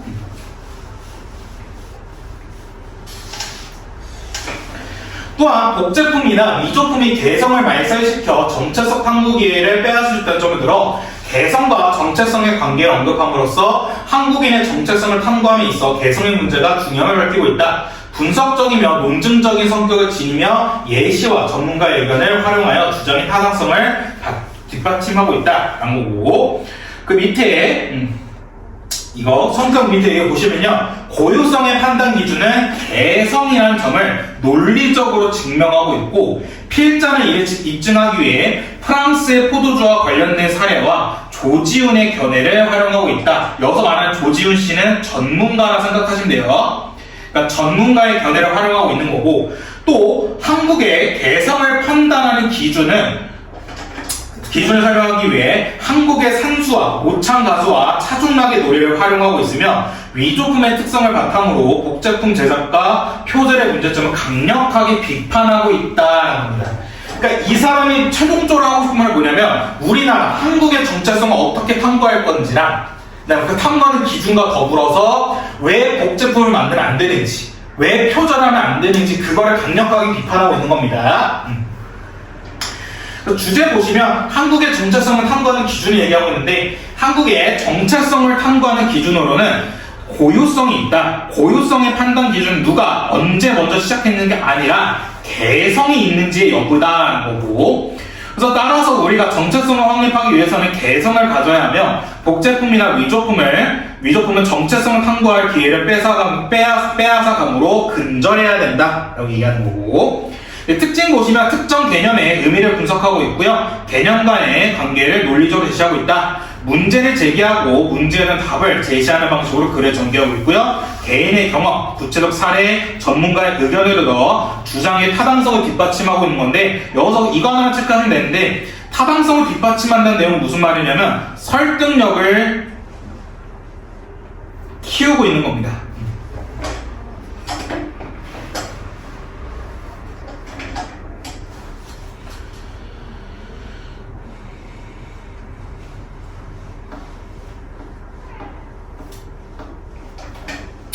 네, 그다음 글의 구조는 병렬식 구성인데 병렬식 구성이란 건 뭐냐면 좀 그냥 독립적으로 얘기가 땅땅 이렇게 나왔던 겁니다. 그래서 첫 번째에서는 원조 콤플렉스에 대한 얘기 나오고요. 그 다음에 개성의 의미에 대한 얘기가 나온다라는 거. 네, 여기서 소제목으로 쓰면 어떤 요구하면 소제목 쓰면요. 본문의 내용을 좀 집약 요약해요. 소개해주는 역할을 하고 있습니다. 소제목을 쓰면 소제목을 왜 쓰냐면 본문 내용을 집약, 요약하여 소개해주는 이제 기능을 하고 있는데 이렇게 소제목을 쓰면 어떤 효과가 있냐면요. 독자가 예상해서 글을 읽을 수 있습니다.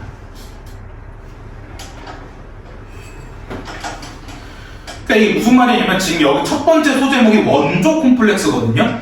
여러분 생각에 콤플렉스라는 게 뭐냐면 부정적인 거잖아. 조금 자기가 생각하기 단점 같은 걸 이제 콤플렉스를 하잖아요.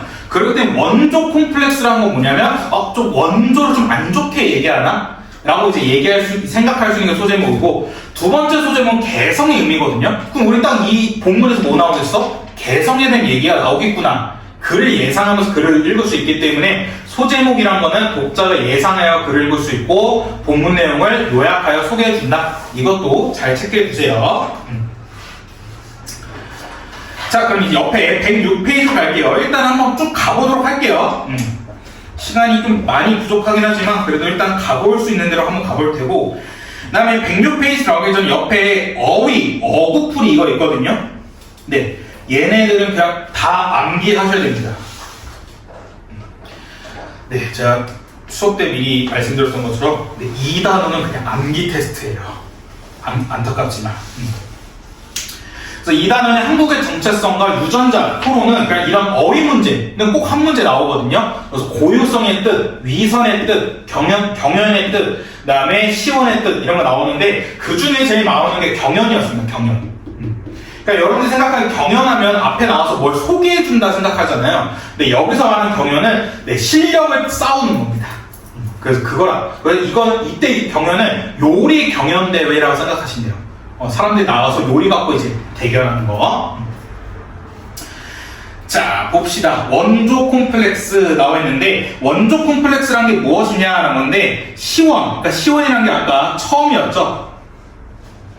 처음이어야 고유할 것이라는 강박 개념을 얘기하고 있는 건데, 그러니까 이게 밑에 보시면 아시겠지만 최종적으로 이해를 하고 싶은 건 뭐냐면 필자, 글쓴이가 생각하기에는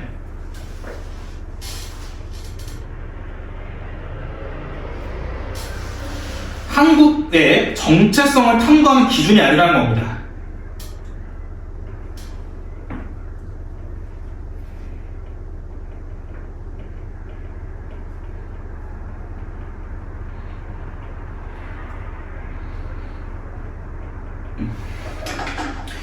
그러니까 우리가 나의 정체성은 뭐지?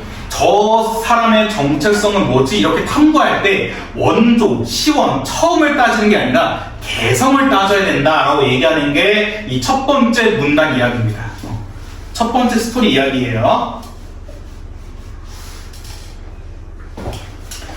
자, 그래서 가부터 한번 좀 빠르게 보도록 할게요. 우리가 세계와 본격적인 교역과 교류를 시작한 것은 불과 100여년도 되지 않았다. 이제 우리는 세계 속에 노출되어 있으며 다른 나라와 교역과 교류 없이는 생존하기 힘든 구조에 놓여 있다.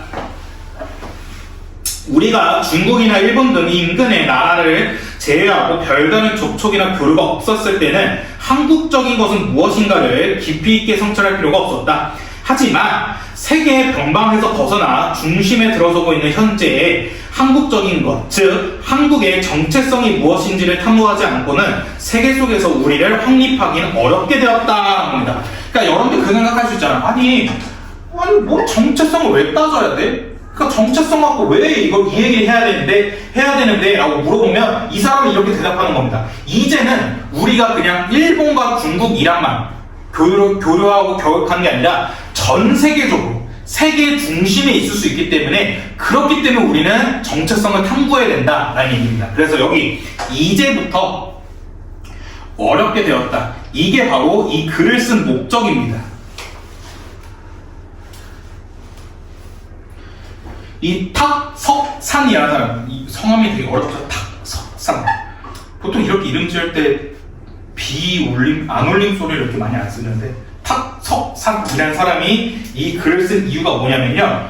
이제는 우리나라가 세계 중심에 있을 수 있기 때문에 우리를 확립하기 위해서 우리의 정체성이 무엇인지를 파악해야 된다라고 얘기하는 거고, 그러니까 이제는 여기서 말하는 이제는 현재 우리나라의 상황을 얘기하는 건데, 현재 우리나라 상황 같은 경우에는 이제 전 세계적으로 교역하고 있다는 거고요. 여기 중국이나 일본 등 인근 나라를 제외하고 별다른 접촉이나 교류가 없었을 때는 과거였는데, 이때 과거 때는 우리가 굳이 한국의 정체성을 생각할 필요가 없었다는 겁니다. 삼국적인 것은 무엇인가? 이게 뭐냐면 한국의 정체성은 무엇인가 하는 거죠.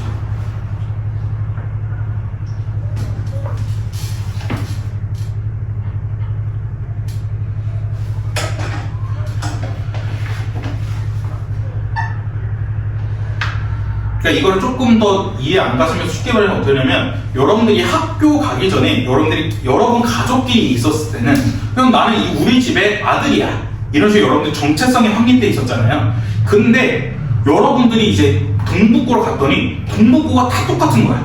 다 얘는 나도 그렇고 너도 그렇고 이 주변에 있는 애들이 다 그 한 집안의 아들이에요. 아들이라는 정체성 가지고 있었던 거야.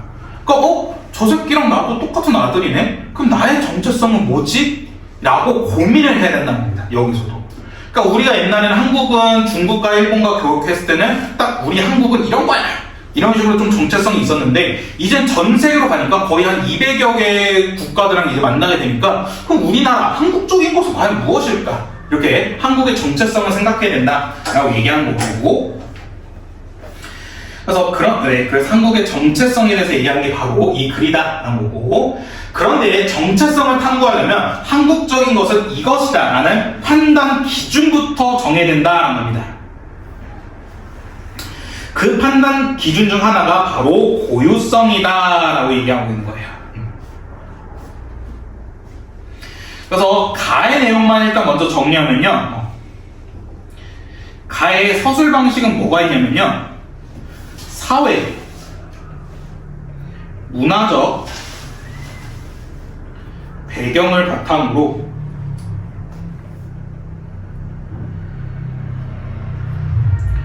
논지 전개의 필요성을 밝히고 있다. 네, 이거 체크하시면 될 것 같습니다. 가에서의 서술 방식은 사회, 문화적 배경을 바탕으로 논지 전개의 필요성을 밝히고 있는 건데요. 이렇게 밝히고 있다는 게 뭘 밝히고 있냐면, 그 현재 우리나라 이제 여러 나라와 교역하는 우리나라 상황을 바탕으로 우리나라 것, 한국적인 것은 무엇인가 라고 생각해야 되는 시기가 왔다 라고 얘기하고 있는 겁니다. 오케이? 네, 1분밖에 안 남아서요. 네, 오늘 여기까지 하고요. 일단 뒤에 한국의 정체성 파트랑 이 유전자 토론 하는 꼭 한번 읽어봐 주시고요. 그래서 다음 주에 이 단원 끝내고 다음 주에 바로 그냥 개념 정리하고 문제풀이 하고 마무리할게요. 다음 주에는. 네, 그래서 그렇게 보시면 될 것 같고 오늘